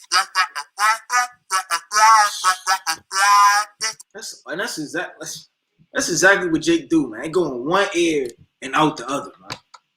You'll tell a brother something for his health and his well-being and his spirit, but he won't receive it. Because all he wants to do is fulfill the lust of his flesh. He doesn't want to change. Yep. I was just about to say, that's a lot of you jakes on the highways and byways. That's a lot of you jakes when it comes to trying to tell you the reality of you celebrating this day. That's the truth in your ears. We saying Deuteronomy 28, we're bringing out, the precepts and Sirach 12. When we say it, you hear like this damn Charlie Brown. But I'm gonna get this real quick. This is what I really wanted. This is in Sirach 12 and 6. It says, "For the Most High hateth sinners, and will repay vengeance unto the ungodly, and keepeth them against the mighty day of their punishment." So you may be wondering and asking yourself, well, I'm still alive. I mean, the Most High must not hate it because I'm still here. No. Be cool, be patient. Be patient for that sword. Be patient for that missile. Be patient to be slain by the Lord. Just be patient. The Lord will in no wise let thee go. And that's true what he said as well. The Protestant church, they were shutting down Christmas. They said, this is too wicked. Y'all freaking off in the night. Y'all popping pigs. Y'all destroying the souls of these animals because you can't help yourself. You going into these men, women, and children. See that? Just being whores. just freaking off. I don't want to look at that. Look at him. They had enough. And not to mention Santa got elves, whatever the hell an elf is. It's just a demon. Elf on a shelf. Just watching you. You got just spirits inside your house. And when you celebrating it, you got that spirit inside of you. That's that Christmas spirit. And at a certain point in time, we had it in us. We didn't know no better. When we was younger, I got this for Christmas. You kind of show your friends, I got that, I got this. Look at this. We want to say, but they say, look at this, look at that. Hey, but the Lord says, say not thou the former days are better than these. Right. You know, so you don't want to compare today back to those former days when your life may have been better because you had Christmas in it. I'm gonna read it real quick. It's Ecclesiastes chapter 7, verse 10. It's like, that's not it. Where is that? Say not thou the former days are better than these. It is yeah, it is 7 to 10.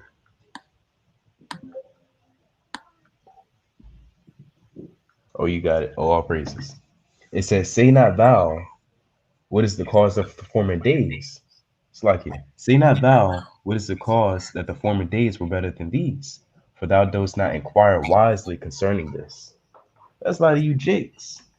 You just say the old days were much better. You know, with me and my family, I want to do it for my mom. I just want to do it for my mom. I just want to be there for her. I want to be there for my brother-in-law. I haven't seen him forever. I want to do it for my grandmother. You know, my grandmother's about 90 and my grandmother's 90. You think I'm gonna visit her today? No. The hell with that. You know, there's no respect to persons. I'm not here to respect people above the Lord. That's not happening. And you know, brothers might be like, that's mean. That's rude. Just say, hey, not today. Not today. But with that, you got it. And let me back off. The brother had bought out. There's a lot of jakes, you know, they are like a granddad, man. You know, they move in the pacifying spirit, man, right? Or like the so-called Ruckus dude, like it, right? The Uncle Ruckus, right? Coon, man, right? A coon, a sellout, right? You know, and just get down, worship whatsoever that the white man does brings out, right? Cause this is the book of Isaiah, chapter 6, and verse number 9. It reads, and he said, go and tell this people, hear ye indeed, but understand not, and see indeed, but perceive not, make the heart of this people fat, and make their ears heavy, and shut their eyes, lest they see with their eyes, and hear with their ears, and understand with their heart, and convert and be healed, man. Right? So some of you, man, hey, the Most High, right, through your rebellion, right, your wickedness, man, right, through you willingly, right, blocking out, right, not wanting to receive the truth, right, hearken or understand, right, beside those that are already predestined to be destroyed, man. Right, the Most High, he's going to make your ears, right, that you're not able to hear, man. Right, he's going to shut up your eyes, right? So even though you may see the curses, right, Deuteronomy 28 is made plain upon tables, right, 1,000 times, right, brothers breaking it down, right, 100 million ways, right, through your rebellion, right, your lust for the witchcraft and wickedness, man, right. The Most High, he's going to shut down the understanding, man, and withdraw it and completely hide it from you. Right, one more. That's the book of Job, chapter 30. Job chapter 30 and I'm gonna start at verse number 26. It reads, when I looked for good, then evil came unto me. And when I waited for a light, there came darkness. Right. So again, right, those who cleave unto these holidays, right, so-called, that's what Christmas is all about, right? So-called, just smiling, right, just cheesing, man, right, presents and getting teary-eyed over the so-called white man, right? The Lord said that, hey, that's nothing but darkness, man, right? In the sense of, right, you may see it as something that's right, that's righteous and upright, man, but it's truly wicked. Brothers got it.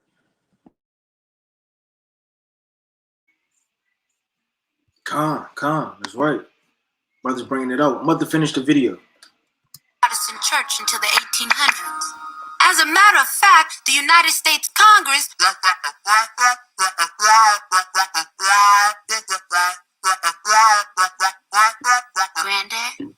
Granddad? I'm sorry, boy. What was that? I just explained the entire history of Christmas. But it was boring, Huey. You just blah, blah, gay sex, blah, blah, Congress. You know, you gotta be interesting. That's all. Right? And that's what our people do.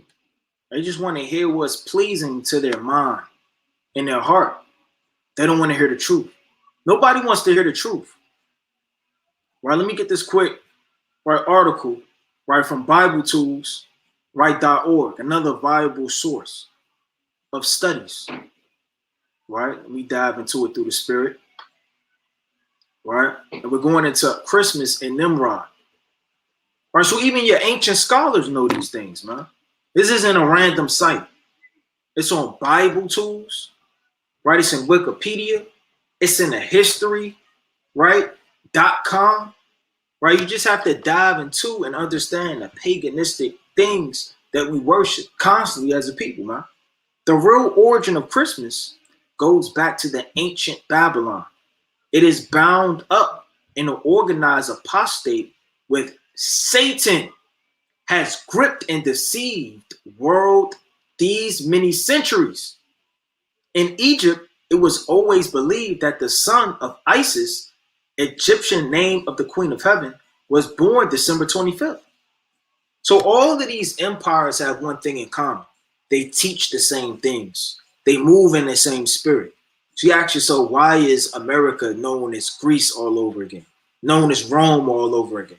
Known as Egypt all over again? Because they're not only moving the same spirit, they worship the same gods. Paganism celebrated this famous birthday over most of the known world for centuries before the birth of the Mashiach.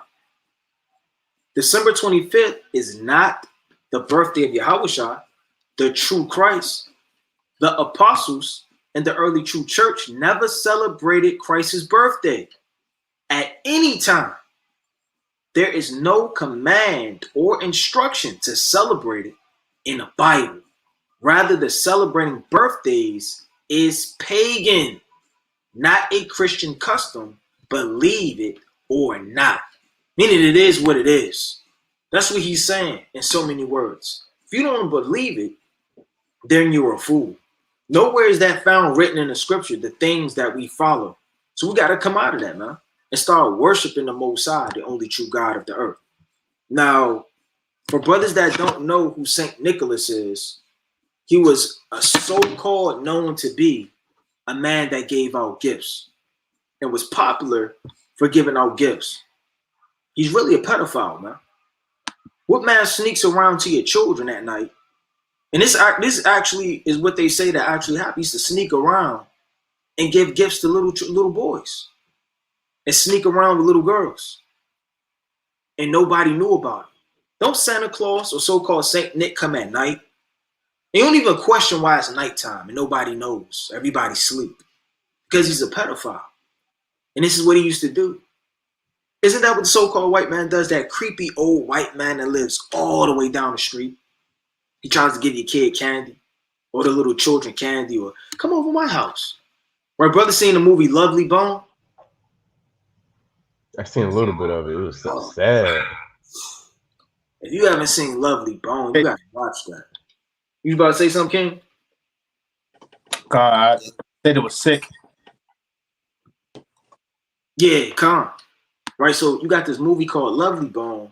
It was this Edomite. He was watching this little girl from across the street. I don't want to give it away. All I'm going to say is things got heated up. He was watching her, and things got heated up. And that's all I'm going to say. So if you haven't seen that movie, you got to go check it out, man. It says Saint Nick, which he wasn't a saint. Nicholas was a Christian bishop who provided for the poor and sick, right, which is a lie, and is the base for the popular character of Santa Claus. Saint Nicholas was a Christian bishop who helped the needy. After his death, a legend of his gift-giving grew. Saint Nicholas transformed into the legendary character Santa Claus, who brings Christmas presents to children around the world. Right? And that's a lie. Right? Because he used to give gifts at night and nobody knew what he was giving these little boys and these little girls. So like we went into the paganism of it, right? It was looting, robbing, rioting, right? Disrespecting guests, chasing little girls and chasing little boys around. And they had to ban this thing. It was so wicked when you go into it, right? Now, I'm not going to read this whole article. I wanted to dive into the paganism of reindeers, right? Now, they make it to where a reindeer is with Santa Claus, and then he's riding around, right? And he's taking all of these gifts halfway around the world, man. I wanted to touch on this real fast. It says, why they call reindeer. Reindeer comes from the Old Norse word hinrin, which means horned animal, right? Base of the French word snow shoveler is reference to reindeer habit of digging through snow to find food. The most deer species only male grew for antlers, right? So they make this deer, which is really his antlers are so long to dig through the snow to really find food, as if he's the level of flying around, going to Chicago, DC, Alabama, Detroit, right? Going all throughout Babylon, giving gifts, right? And this is his transportation, right? No, this literally is just to dig through snow that he may find food. So I just wanted to touch on that real fast. But nevertheless, I got this pulled up. How much does Christmas bring in a year? It says in 2021, right, which was years ago, U.S. holiday shopping gendered $86.7 billion. Not 100,000, not million, but billions of dollars they generate each and every year. You know how many brothers, like I think Abar was bringing out, that are poor and broke, but they still spend their last on gifts instead of rent, instead of on gas to get to work, instead of putting it in a bank for a rainy day because all hell was about to break loose and you're living check to check. You still put all your money, your hope, and everything that you have into carnal gifts. $886.7 billion in sales and 14% increase from previous years. So it may be $1 trillion this year. Right? We have to go into the 2024, right, projections. This is according to the National Retail Federation, NRF, the average American plans to spend $826. The average American. Now you may have 3 kids, 2 kids. You gotta think about your mom, your dad, your uncle, your grandmother, right? Your damn woman, your children, your friends, work associates. They spend, on average, $826 on Christmas gifts, food, and decorations. Now I wanted to link this up real fast, and brothers got it. How much money would it take to feed the poor in America? You know, so the first thing that came to my mind was the poor. I'm seeing all this money being spent for foolishness and wickedness. How much does it take to feed all of the poor in America? I'm not talking about all of the in-depth steak dinners and all of the macaroni and cheese that one could wish for, but something that could feed our people around the world. Now, I'm led to believe it's way less than this because this is incorporating the Edomites, the East Indians, the Arabians, and whoever falls in that speckle of being poor in America, not just talking about the so-called Black American. Joe Berg, CEO of Hunger Free America, has calculated the cost of ending hunger in the U.S. at $25 billion. So you got $886.7 billion that they're spending in wreaths, jingle bells, stockings, toy car sets, PlayStation games, TVs, gift cards, and all it would take with their projections to feed the hunger of the United States and the poor will only be $25 billion. Hunger in the United States isn't a direct result of war or crop failures or massive inflation. Americans who are hungry simply don't have enough money to buy food. So if you actually took that money that we're putting into the things of this world as a people and we put it in our nation, how much money will we have, man? We put it in the poor. Would there really be any more poor? If we actually did the things that we did in the ancient world, right, how well would we be as a nation? Brothers, guys.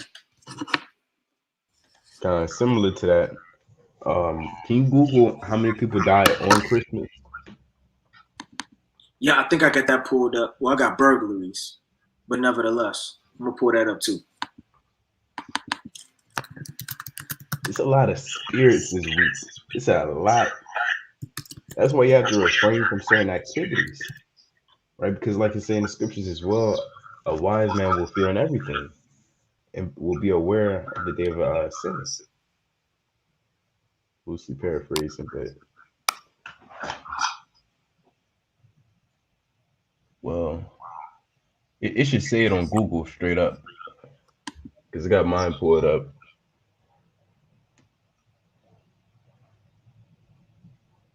How many people die on Christmas? It's showing something different on mine. Well, that's all right. On my end, I see 42,325 people die on Christmas. That's 42,325 people. And how much more during that week in a week prior? I mean, not to, spoil it, but the brother already, he's going to bring out the, how many burglaries happen. A lot of crime and wickedness and spirits just out running rampant. Because that spirit of ancient old is coming back today and jumping on people. Khan, you got it, King. You can go into it. Khan, there's a movie called, I think it's called, bear with me, let me see what it's called. It's a movie called, I can't remember. But anyway, in this movie, they had this hand, and whoever touched it, that ancient spirit would jump on you. An old spirit would jump on you. Right? And I say that to say that's exactly what Christmas is. When you do certain things and behave a certain way, those old spirits jump on you. I was at work, and the dude I work with, he's a history major, so-called. And he was telling me even certain senators and people in Congress, to channel that ancient Roman spirit, they would kind of chant people's names. He told me this. He said people in Senate, to try to invoke that old understanding on Rome, they kind of do certain chants. And that's even seen in the Wolf of Wall Street. Right? So when you singing carols, when you celebrating this wicked holiday, those spirits and demons are going to jump on you. That's why it says there's so many burglaries. That spirit of envy jumps on people. I need what he has. That ancient spirit of nastiness. That's that Canaanite spirit. Cain, I'm mad what I don't have. Let me bring this out real quick. Because Christmas can definitely bring that spirit out. You tell somebody what you got. Somebody got an Xbox 360 and you got a pencil and some socks. You gonna want to do something to that brother. But this is Exodus chapter 20.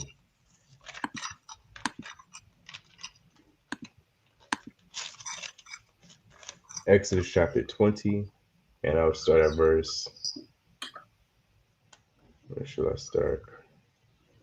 15. Thou shalt not steal. That's plain upon tables. And I'm gonna grab this as well. Where is it? Bear with me. Verse 17. Thou shalt not covet thy neighbor's house. Thou shalt not covet thy neighbor's wife, nor his manservant, nor his maidservant, nor his ass, nor anything that is thy neighbor's. And that's what's happening. You might go into that article, Bob, for sure, unless you just want to get something else, or Barbara's holding something. Nah, you got it. Which article? That burglary. Oh yeah, come. According to the FBI, which is the Federal Bureau of Investigation 2017, crime in the United States report there were approximately 1.4 million burglaries nationwide, with a significant increase observed during the holiday season, especially November and December. Because those wicked men, they're gonna rub their hands when they see you walk out of Best Buy with a 75-inch TV. I mean, you were vulnerable. You're real open. Those wicked men are gonna watch you walk into that store, they'll buy some Christmas things, and they know you got money.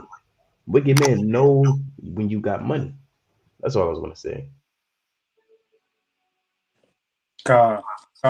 Also wanted to that that was had brought up, right? Because even being poor, right, destitute, right, as the Lord said in the book of Proverbs, right, paraphrasing greatly, right, give me that little, right. So you got certain men that have little, right, that where right that their mind is looking to so-called rob, right, or to so-called steal, man, right. And you have certain men, right, that have many or may have been given much, right, right, through the grace of the Most High, right, or as these nations, right, through stealing, right, robbing, right, thieving, man, right, and they may even flaunt their so-called riches, man, right, and look down upon the poor, right. You got these men that are spending, right, billions, right, 800, right, 86 billion dollars, man, right, on madness, right, but so-called still set up these so-called fundraisers, right, to feed the poor, man, right, but it's still a so-called increase every year, right, and the Lord is against that in the law, right. This is Deuteronomy chapter 14 and verse number 28. It reads, "At the end of 3 years, thou shalt bring forth all the tithe of thine increase the same year, and shalt and shall lay it up within thy gates.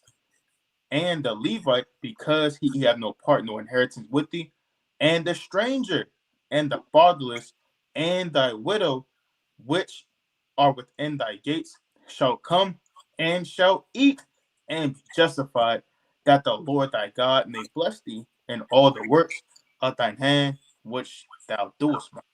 Right, and America doesn't keep these laws, man. Right, the so-called country, right, the so-called a land of the great, right, the home of the free, right, the so-called greatest country upon this earth that has won all their money. In God we trust, man. Hey, they don't keep these commandments, man.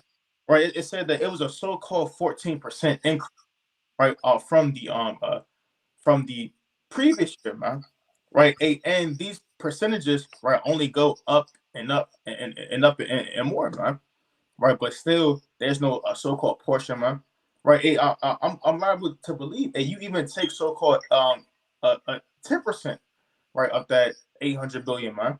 Right, that's still quadruple the amount, right, to be able to take care, right, and to heal the poor, man, and feed them, right, and to end all a hunger, man, right. But this place, it looks down upon the poor, man, and so-called creates these conditions, right, to make things, right, to even go even in a more destructive path, right. Let me get this in Sirach, right. This is the book of Sirach, chapter 4 and verse. I'm gonna start at verse 8. Sirach 4 and 8. It reads, "Let it not grieve thee to bow down thine ear to the poor, and give him a friendly answer with meekness. Deliver him that serveth wrong from the hand of the oppressor, and be not faint-hearted when thou sittest in judgment." Right? Right. So these men, right, these so-called greedy corporations, entities, man, right? They're supposed to be delivered, man, right? For right, taking all, right, the riches, right, robbing the people, man, right, not giving and helping the poor thereof, man, right? It said that let it not grieve thee, right, to bow down thine ear, right, to the poor, man, right? It shouldn't be, right, something that's grievous, man, right? As right, making sure that right all right the men, women, and children eat, man, right? Especially of our nation, man, right? Taking that so-called right $800 right $26 right that you're going to spend on folly, on drugs, on damn liquor, right? On damn folly and madness, man, right? And making sure that you're stacking up and building and actually putting that back into your people instead. But with that, brother, you got it. That's a good point, and that's the spirit. Because I was thinking the exact same. I was thinking the exact same thing. I was thinking about the 10%. Imagine if they took 10% and gave it to Israel, or gave it to the poor. Even at the top billionaires, Elon Musk, I never forget what he said. He said, "Yeah, I'll feed world hunger at this," which is already a wicked sentence in itself. It shouldn't be no if or buts about feeding world hunger. You're worth $1 billion. Talking about if and under this condition. If the circumstances are like this, then I will do this. That's selfish.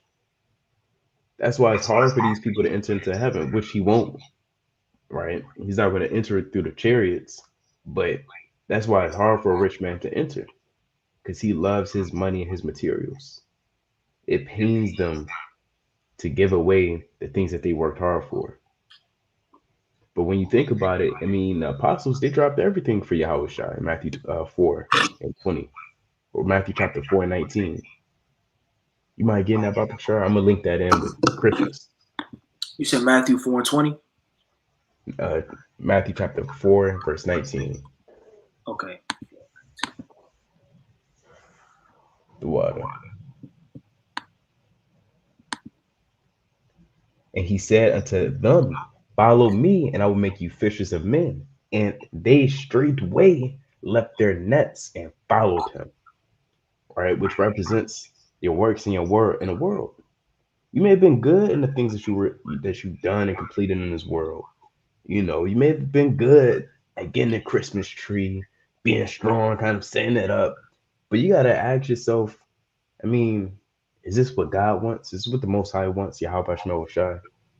That I be well and good and setting up a tree and fastening it with nails. Is that good? One time, my grandfather, he was outside. He was literally getting a hammer and a nail fastening. He said, "Boy, hand me that nail." I said, "I gotta go." He said, "What?" I said, "I gotta go. I'm not feeling well." He said, "Boy, if you don't hand me that nail," I ran inside. He said, "All right, you ain't getting shit then." I said, "Well, all praises." And he was mad at me for the rest of the week. He was sick because I didn't want to help him with that nail. People was calling me, "Just help him, boy. It's not that deep. It's just Christmas." I said, "No." And they got mad. It was outside, I remember. There was a little bit of snow on the ground. He said, "You let your granddad out there in the cold?" They're trying to make you feel bad. Hey, I don't care. Hey, I don't care. Because again, you got to ask yourself, am I going to serve the Heavenly Father? Am I going to serve mortal men? And you got to leave the things that you were good in the world. Leave those things behind. Leave Christmas behind. A lot of you Jakes, you was good at staying in those long lines on Christmas, trying to buy that last thing. Yeah, that's how you do it. You got to do this and get the coupon. You got to do that. I mean, leave it behind. Drop it straightway and follow after the Lord. But with that, I yield. Come. Yeah, that's what they try to do. They try to get you to play off your love, what they call them love strings of your heart. But it's me. It's me. Don't you love me? Right? We don't care. Right? This is not Samson and Delilah, man. We're not going to get tricked through love or whatever the case may be and overthrown in the seat of judgment. That's off, man. If you gotta rebuke your own father or your grandfather, so be it. You got to rebuke your own mother to your face. So be it. It is what it is, man. Right, let me get this quick precept.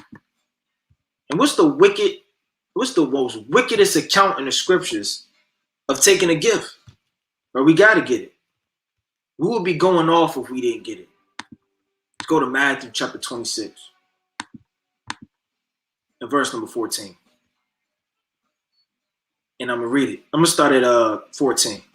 It says, Then one of the 12, called Judas Iscariot, went unto the chief priests and said unto them, What will ye give me? And I will deliver him unto you. What are you going to give me? What gift are you going to give me? How much money are you going to give me? What covetousness could I get for delivering you the Son of Man? And this world is so wicked in covetousness that that's the first thing popped in his mind. What will you give me? Everything's after game. Right? They got these, I don't know if brother's seen it, but they got these, how to catch a gold digger videos. Just be brothers all day with these expensive whips and these chains trying to catch gold diggers, man. Right? And they dance, they shake their behinds, they try to dive in the window, they clap, they turn around, they shake, they jerk. They do any and everything to get in that Bentley, man. They do any and everything to get that Birkin bag. They do any and everything to get their nails done and they rent paid. They don't care about themselves, man. It's all after what can you give me. This world is just nothing but covetousness and after gain. So he said, what will you give me? And I will deliver him unto you. And they convenient, right? Covenant with him for 30 pieces of silver. And from that time, he saw opportunity to betray him. So from that very moment of receiving money, bribery, a gift which destroyed his heart because Satan has filled his mind. Like you read about Luke chapter 22, verse 1 all the way down. He saw the opportunity at that very moment to betray the Son of Man. Betrayed Yahweh Shah HaMashiach the righteous. So that just goes to show you how deep it is by taking a gift, man. This is, if not the wickedest account in the scriptures of taking a gift to destroy your mind and what you could get out of covetousness. Right? Let me get this other quick precept. Let's go to Matthew chapter 23. It's Matthew chapter 23, and I'm going to start at verse number 1. When the morning was come, all the chief priests and elders of the people took counsel against Yahushua to put him to death. And when they had bound him, they led him away, Salakia. They led him away and delivered him unto Pontius the governor. Salakia, bear with me. Yeah, that's what I want.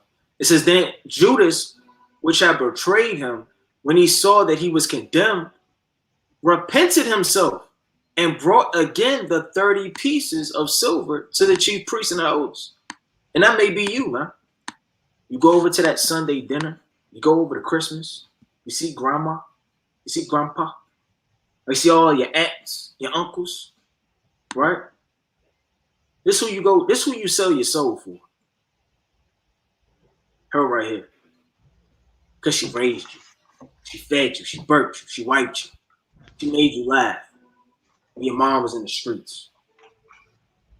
She had those Negro spirituals and those hymns singing all the day long. Right? She taught you how to tie your shoes. That's who you sell your soul for. And literally, it struck him when he started to think about the things that he did. It said, then Judas, which had betrayed him, when he saw that he was condemned, and certain things are going to get to you. Damn, I should have never ate that. I should have never went here. Maybe I shouldn't have called her. Maybe I shouldn't have been at this place at this time. Repented himself and brought again the 30 pieces of silver. But hold on, I got blood on it, man. That gift you already took, that food you already ate, that blessing you blessed in the name, right, of Salmonella, Nimrod, the Queen of Heaven, the Christmas tree, all of these different gods of this world. It says, and brought again the 30 pieces of silver to the chief priests and elders, saying, I have sinned. and that I have betrayed the innocent blood. And a lot of men do that with their children. You have your children to take part in these things, and they have no understanding of what's going on. They're not mature enough and wiser in the spirit to say, you know what, this is off. I know the history. Whatever a man does is going to trickle down to his household, right? Of wickedness. So if that man is telling to eat shrimp, crab, lobster, indulge in this, don't come home at night, his whole house, he's leading to sin. So he's telling them that I have betrayed innocent blood. And they said, what is that to us? See thou to it. And he cast down the 30 pieces of silver in the temple and departed and went and hanged himself, man. So that's the judgment. The judgment is that taking a gift is really going to pervert the eyes of the wise. And Judas Iscariot just wasn't anybody. He was one of the 12. He seen the miracles of the Lord. He heard the spiritual breakdowns. He was received of Yahushua, man, until the very moment that he was numbered to go off and be destroyed, man. It says, and he cast down the 30 pieces of silver. So he threw it down to the ground and departed and went and hanged himself. Check that out, man. So you could keep playing around if you want. Take that little 30 pieces of silver. Take whatever you want out of this society. But eventually you're going to be smoten and condemned. And you're not going to be able to repent for the things you know that are wrong, but continue on and doing. Brothers got it. Precept, right? To let me back off what the brother said, because that was extremely powerful, man. Right? You may be presenting your children, right, to taking part of these feasts, right, and be bringing them through by constraint, right, as it reads in the book of Second Maccabees, the 6th chapter, right. This is the book of Second Chronicles, chapter 33 and verse 1. It reads, Manasseh was 12 years old when he began to reign, and he reigned 55 years in Jerusalem, but did that which was evil in the sight of the Lord, like unto the abominations of the heathen, whom the Lord had cast out before the children of Israel. Man. Right, so as brothers brought forth, man, you gotta choose this day, man. Right? Do you want to do what's so-called, what's so-called evil, man? What's so-called wrong, right? In the sight of your friends, your family, right? By not getting down with Christmas, right? By not getting down with these wicked days, man, right? By now bowing down and serving, right? All these different idols, man. Right? Or do you want to do that which is evil in the sight of the Lord, man? Right? Which the Lord, man, not only can he destroy your body, man, but he can only destroy your spirit as well. Okay? Jumping down to verse 6. It reads, and he caused his children to pass through the fire and the valley of the sun high known. Also, he observed times and used enchantments and used witchcraft and dealt with a familiar spirit and with wizards. He wrought much evil in the sight of the Lord and provoked him to anger, man. Right? So now you making your children, right, to pass right through the fire, man. Right? Having them get down with these wicked sacrifices, right? These different offerings, man, and also killing them and slaying them, right, on a spiritual level as well, man.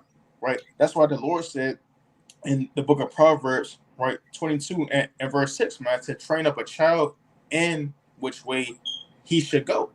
Right? That way, when he is old, he should not depart from me. Right? Paraphrasing greatly, man.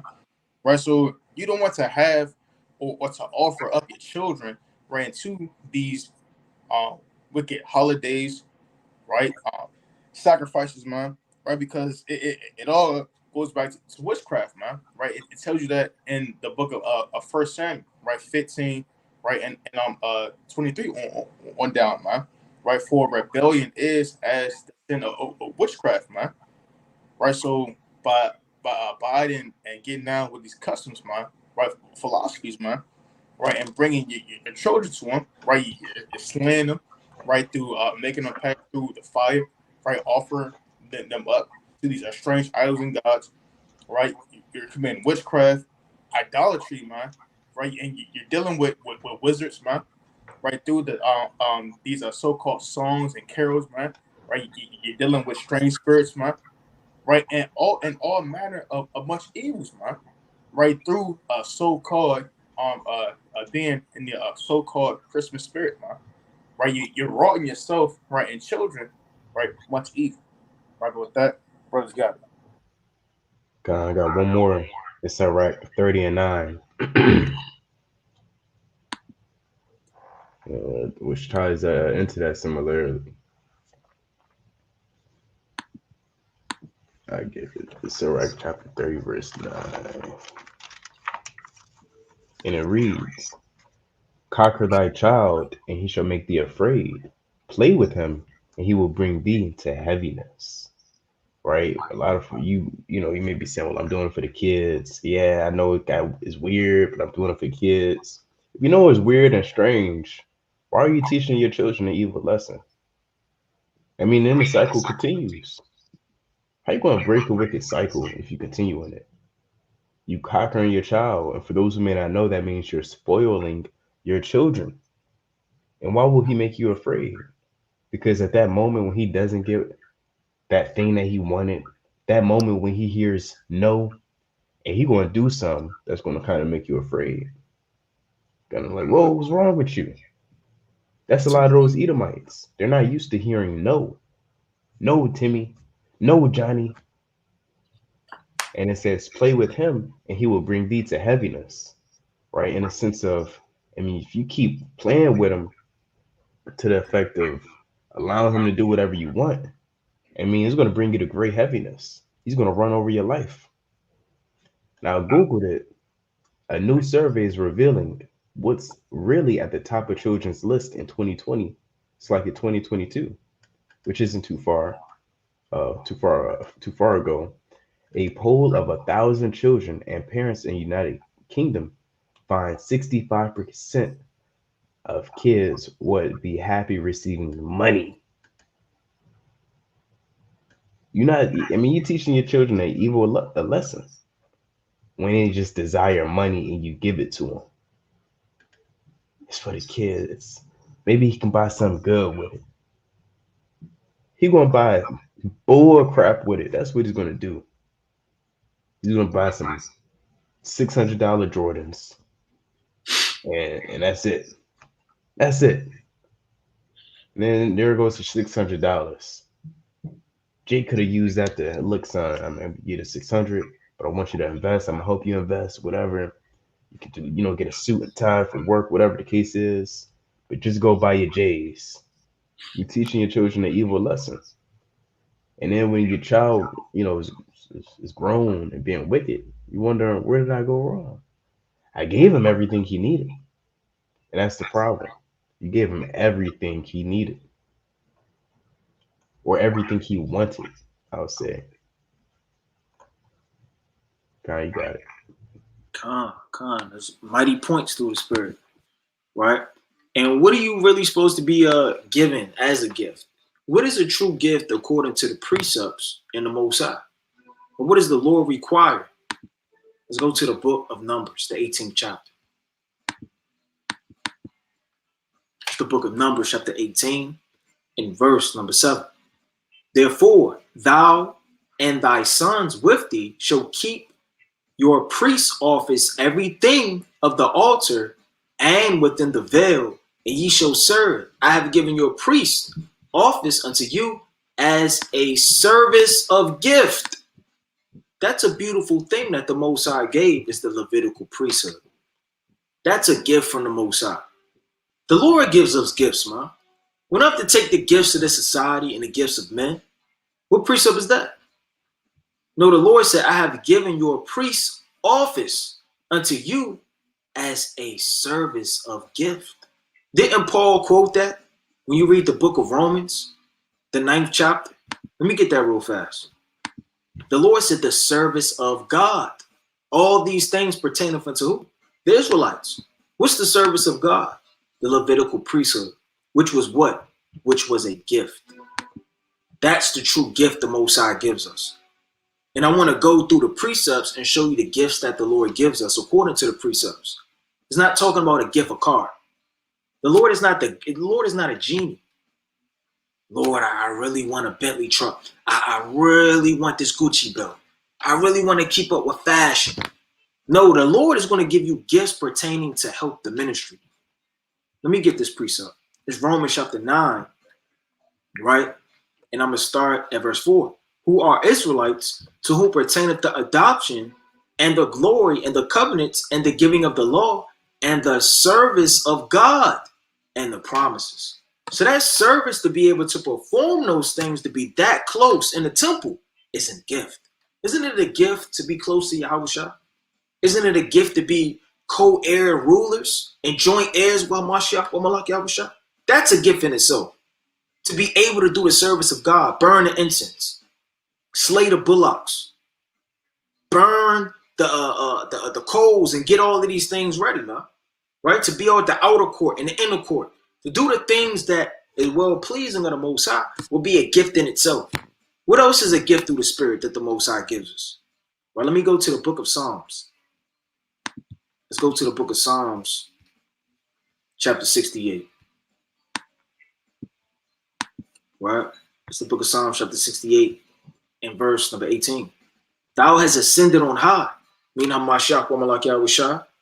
Thou hast led captivity captive, meaning the Lord has taken away the yoke of sin that will brought us into bondage and to death. Because we can't keep the whole law. We're going to try to our best ability. The law is not slack, nor does it fail from amongst men. We have to keep it to this very day and in the kingdom, but we're not going to be able to bear the whole law and keep it perfectly so that we can be redeemed out of captivity. So the Lord has led captivity captive, meaning captivity is sin that is put upon us. Like when you read the book of Sirach, the 40th chapter, that heavy yoke of sin is upon all the sons of Adam. Thou hast received gifts for men, yea, for the rebellious also, that the Lord might dwell among them. That's a blessing for the Lord to dwell amongst you. The only way he could dwell amongst you is if you're perfect and blameless. That gift he gave you was what? Was grace. It was mercy. Don't take the gifts of this world over the gifts of the Lord, man. The Lord gave you what? All of these things that we're reading about. You can't negate the true spiritual gifts that the Lord gives you and take the gifts of men. It says, blessed be the Lord who daily loadeth us with benefits, even the God of our salvation. The Lord gives benefits, gifts, help, service, all of these things the Most High is going to give you, man. Well, let me get this other quick precept.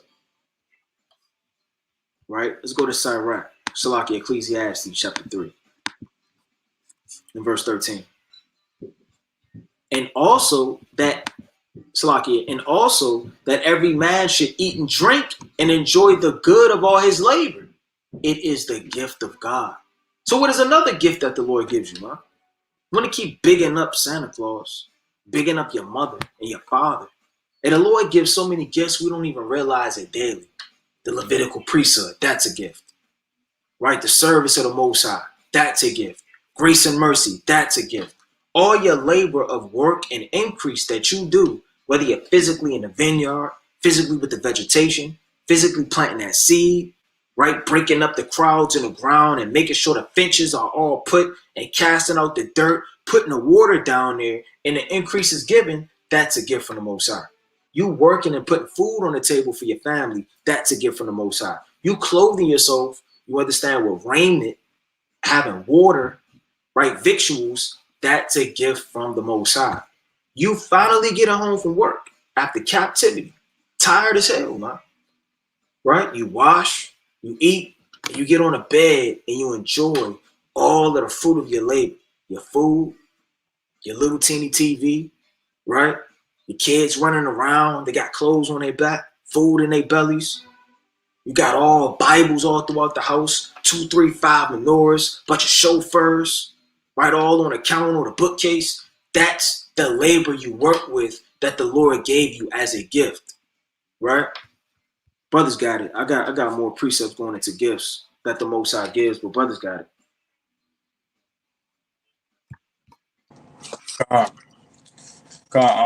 This is the book of Proverbs. So look, I had another one. So Lord willing, it'll come back to. This is the book of Proverbs, chapter 18, and verse 16. It reads, "A man's gift maketh room for him, and bringeth him before great men." Right. So the Lord, He may give you the gift to prophesy, man. Right. The gift to be a evangelist, right? To proselytize, right? Meaning to convert brothers, man. Right. You may have the gifts of breaking down dreams, man. Right. Hey, you may have the gift of tongues, man. Right. To be able to help disseminate and break down the words of life, man. Right. To bring forth, right, even more men into this truth, man. Right. Or to gain or to abound, right, the understanding of those, right, that are without as well, man. Right. That's what the Lord said, that a man's gift maketh room for him and bringeth him before great men, right? These gifts, right? These talents that the Most High gives you, right? As you magnify them, right?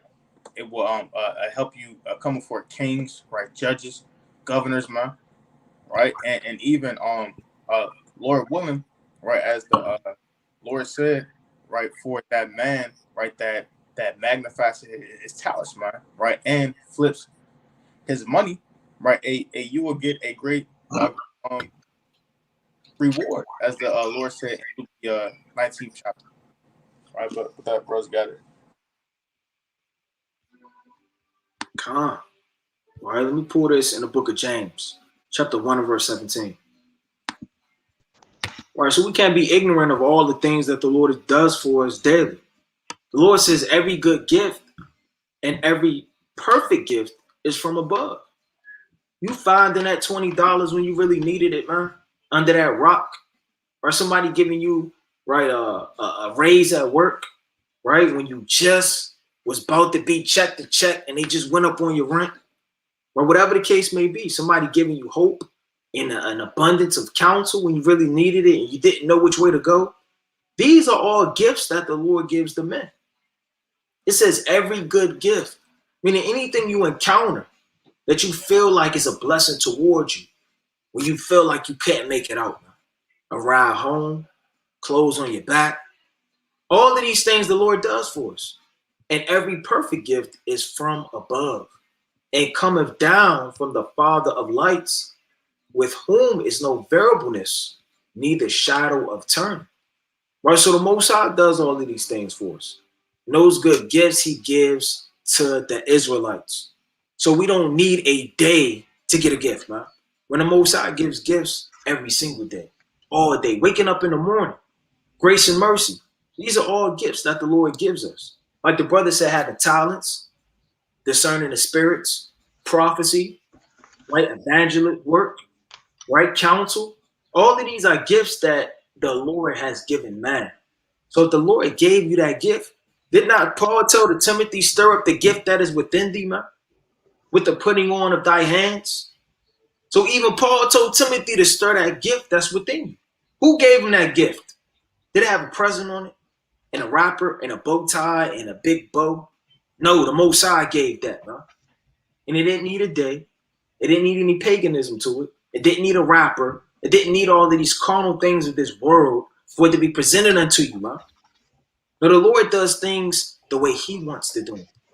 And the world does things the way it does it. You got to ask yourself, which one am I going to follow, the world or the Most High? Which one am I going to put my trust in, the world or the Most High? The Lord even gave us Purim. That's a beautiful day, right? 2 days through the Spirit that the Most High has given us for defeating our enemies to give gifts one to another.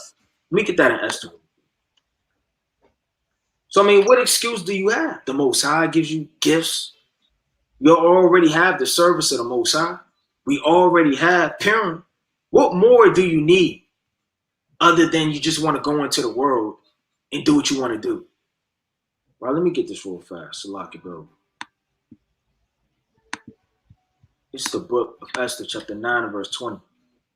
It says, and Mordecai wrote these things and sent letters unto all the Jews that were in all the province of the king Artaxerxes, both nigh and far, to establish this among them, that they should keep the 14th day of the month of Dar, and the 15th day of the same yearly, as the days when the Jews rested from their enemies, and month which was turned unto them from sorrow to joy, and from mourning into a good day, that they should make them days of feasting and joy. So you have the feasting of this world, which the Lord hates, your solemn assembly in those days, and of sending portions one to another and gifts to the poor, man. So what's the day to remember the poor? It's a day to send portions one to another, thoughtful gifts, loving gifts. And the Lord's going to put on your spirit what to give that brother and what to give that sister. And that's all we need as a nation of people is ourselves. Don't need this world and the paganistic customs, right, to trap us into demonized worshiping of the spiritual demon Satan by his sorcery. But brothers got it. Brothers got anything, bring out closing precepts, whatever brothers got through the spirit. I got two more. One is in Sirach chapter 1, verse 10. It says, she is with all flesh according to his gift, and he hath given her to them that love him. Right? Which is, let me keep reading. The fear of the Lord is honor and glory and gladness and the crown of rejoicing. Right? So again, those things are gift, and the brothers are eloquently bringing it out, right? That she is wisdom, right? Wisdom is going to be a gift as well. And if you feel like the Lord hasn't blessed you or did enough for you or your people, you know, I encourage Israel to read Second Ezra, the first chapter. I'm just going to read a few. This is just a whole list of what the Lord did for us. This is Second Ezra chapter 1, verse 11. I start verse 9. How long shall I forbear them unto whom I have done so much? The Lord did so much for you. Hey, like the brothers already brought out all the examples. You know, quick anecdote.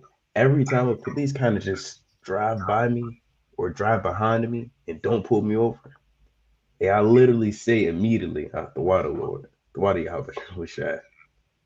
Hey, that's the sword behind me that could have slain me, or the Lord could have used them to slay me. So why wouldn't I thank him? The water, Lord, for not doing that. You literally have to thank the Lord.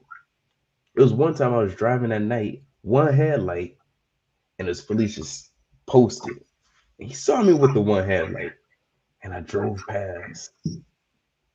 And I got home. Most I kind of confounded him, and I said, the water. Those are things those are gifts. The Lord granting you mercy to escape a situation. Because he didn't have to do that. So again, in verse 9, how long shall I forbear them unto whom I have done so much good? I'm going to jump down to verse 11. All the nations have I destroyed before them. In the east I have scattered the people of 2 provinces, even of Tyrus and Sidon, and have slain all their enemies. I'm going to jump all the way down. Verse, you can get any verse, literally. I'm going to get verse 27. I'm going to get verse 22. Thus said the Almighty Lord, when ye were in the wilderness, in the river of the Amorites, being athirst and blaspheming my name, I gave you not fire for your blasphemies, but cast a tree in the water and made the river sweet. So even when you did slip up, the Lord still protected you. The Lord still had you. These are all the gifts that the Lord gives Israel, or it gave Israel even in time past. And Jake, you don't really think about that, right? They weren't really thinking about all the things that the Lord gave them. That's why the Lord had to list it. So how much more even unto this very hour? All the times the Lord kind of looked out for you, or not kind of, the Lord did look out for you. In a kingdom, Lord willing, we had that list. And I tell you one thing, that list is going to be longer than the Amalekite's nose. It's going to be very long. But with that, I yield. I get my closing. Con, and with that, I'm gonna get one more precept before I close out, right? Because the brother touched on it, right? This is the book of Psalms, chapter 127, and verse 3. It reads, "Lo, children are an heritage of the Lord, and the fruit of the womb is His reward." Man, right? So even your children are a gift, man. Right? Some people say, well, my children are they're burdensome, right? It's grievous. I'm stressed out, man. Right? But even right, having children is it's a blessing, man. Right? It's a gift in itself, man. Right? It teaches you patience, man. Right? It teaches you right how to not be selfish, right? In the sense of taking care of something other than yourself, man. Right? And this is even right one of the basic and simple qualifications, right, of being a bishop, right, or being a deacon, man. Right? Is to have a children, man. Right? Right? To have that wife, man. Right? Because if you don't know, right, how to run your own household, man, right, to have all things in order, man, right, how do you expect to run, right, or to be over 10 men, right, 50 men, right, 100 women and children, right, and have to lead these souls, man, right? So even on a deeper level, a lot of men, they may not even think about this in the truth, man, right? But even your children, how you lead them and guide them, man, right? That's even a gift and lessons within itself. Come with that, bros, you got it. Yeah, brothers could bring out closing precepts if brothers got them.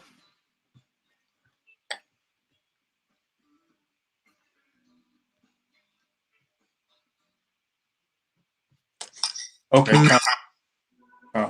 lucky. All right, I'm gonna go classic. All right, lucky. So first Thessalonians.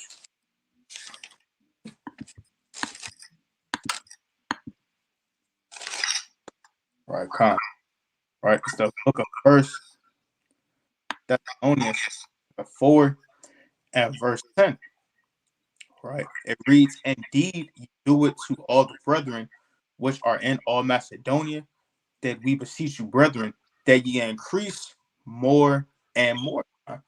Right, God. So as we live in these last days, man, right, we're seeing all hell breaking loose, man, right, prophecies, right, that the higher so-called crime, man, right, we're seeing that these nations are making um coalitions and pacts, right, again into these different weapons of mass destruction and bombs, man, right, and we're seeing that the days are getting shorter and shorter, and that the end is coming a more near preceded to Ezekiel 7 and 6 on down, man.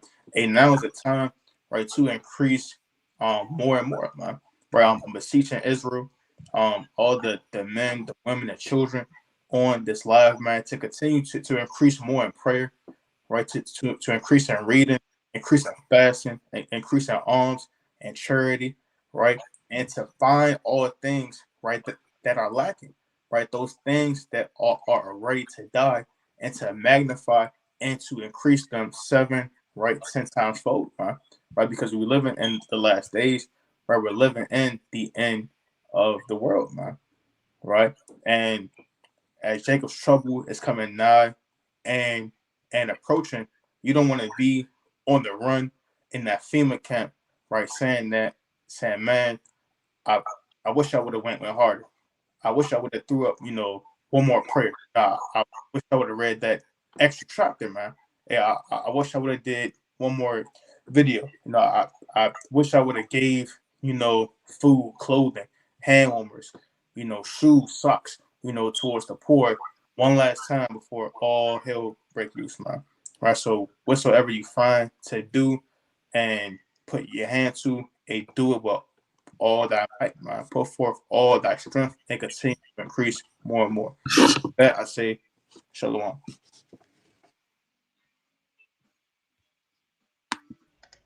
Let me get Sirach chapter 35, verse 4. Thou shalt not appear empty before the Lord, for all these things are to be done because of the commandment.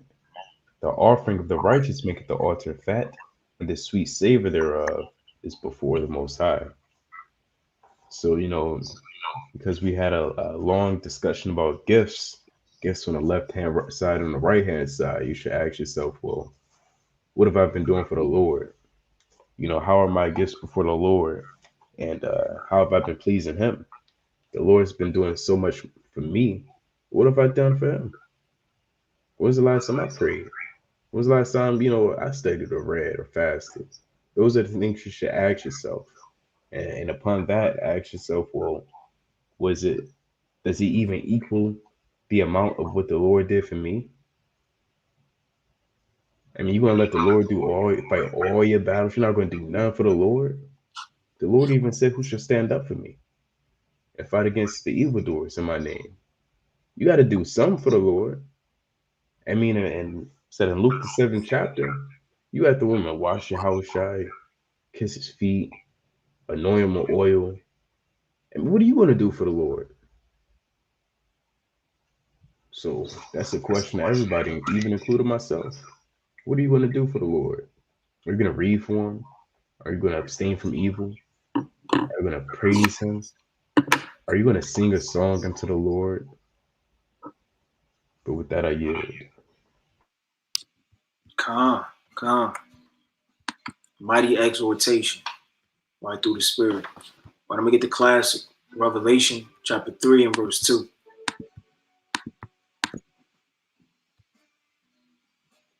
It says, be watchful and strengthen the things which remain that are ready to die. For I have not found thy works perfect before Yahweh. So the Lord says, be watchful. Continue to hit that refresh button. Stay up to date with what's going on in the earth. Continuously watch. Watch for all things. And strengthen the things which remain that are ready to die. So it's something on you that's dying off. Love. You understand fasting, prayer. But whatever it is, that goes into examination. Examine the things that you need that are dying off, that you may strengthen them. For I have not found thy works perfect before God. Remember, therefore, how thou hast received and heard, it's like it received and heard, and hold fast and repent. If therefore thou shalt not watch, I will come unto thee as a thief, and thou shalt not know the hour I will come upon thee. So if you're not watching and being diligent, the Lord's going to visit you in a day which you expected not and knoweth not, and require all of that fruit on that tree. So continue to read, pray, fast, and do all that you can, right, to magnify the Most High's name, his beloved Son. Now I'm gonna put, as always, right, the Q&A after the call, in case any brothers or sisters have any questions, or I'm gonna post it. Most High willing, you can see it. Right, we're gonna post that, and we're gonna post the PIN number as well. So we do a Q&A after every call. Any brothers and sisters have any questions, they could call in through the Spirit. But with that, it's Brother Araya. Brother Yardan. Brother Atazwan Kabar Yala. Shalom. Shalom. Kwam Yashala.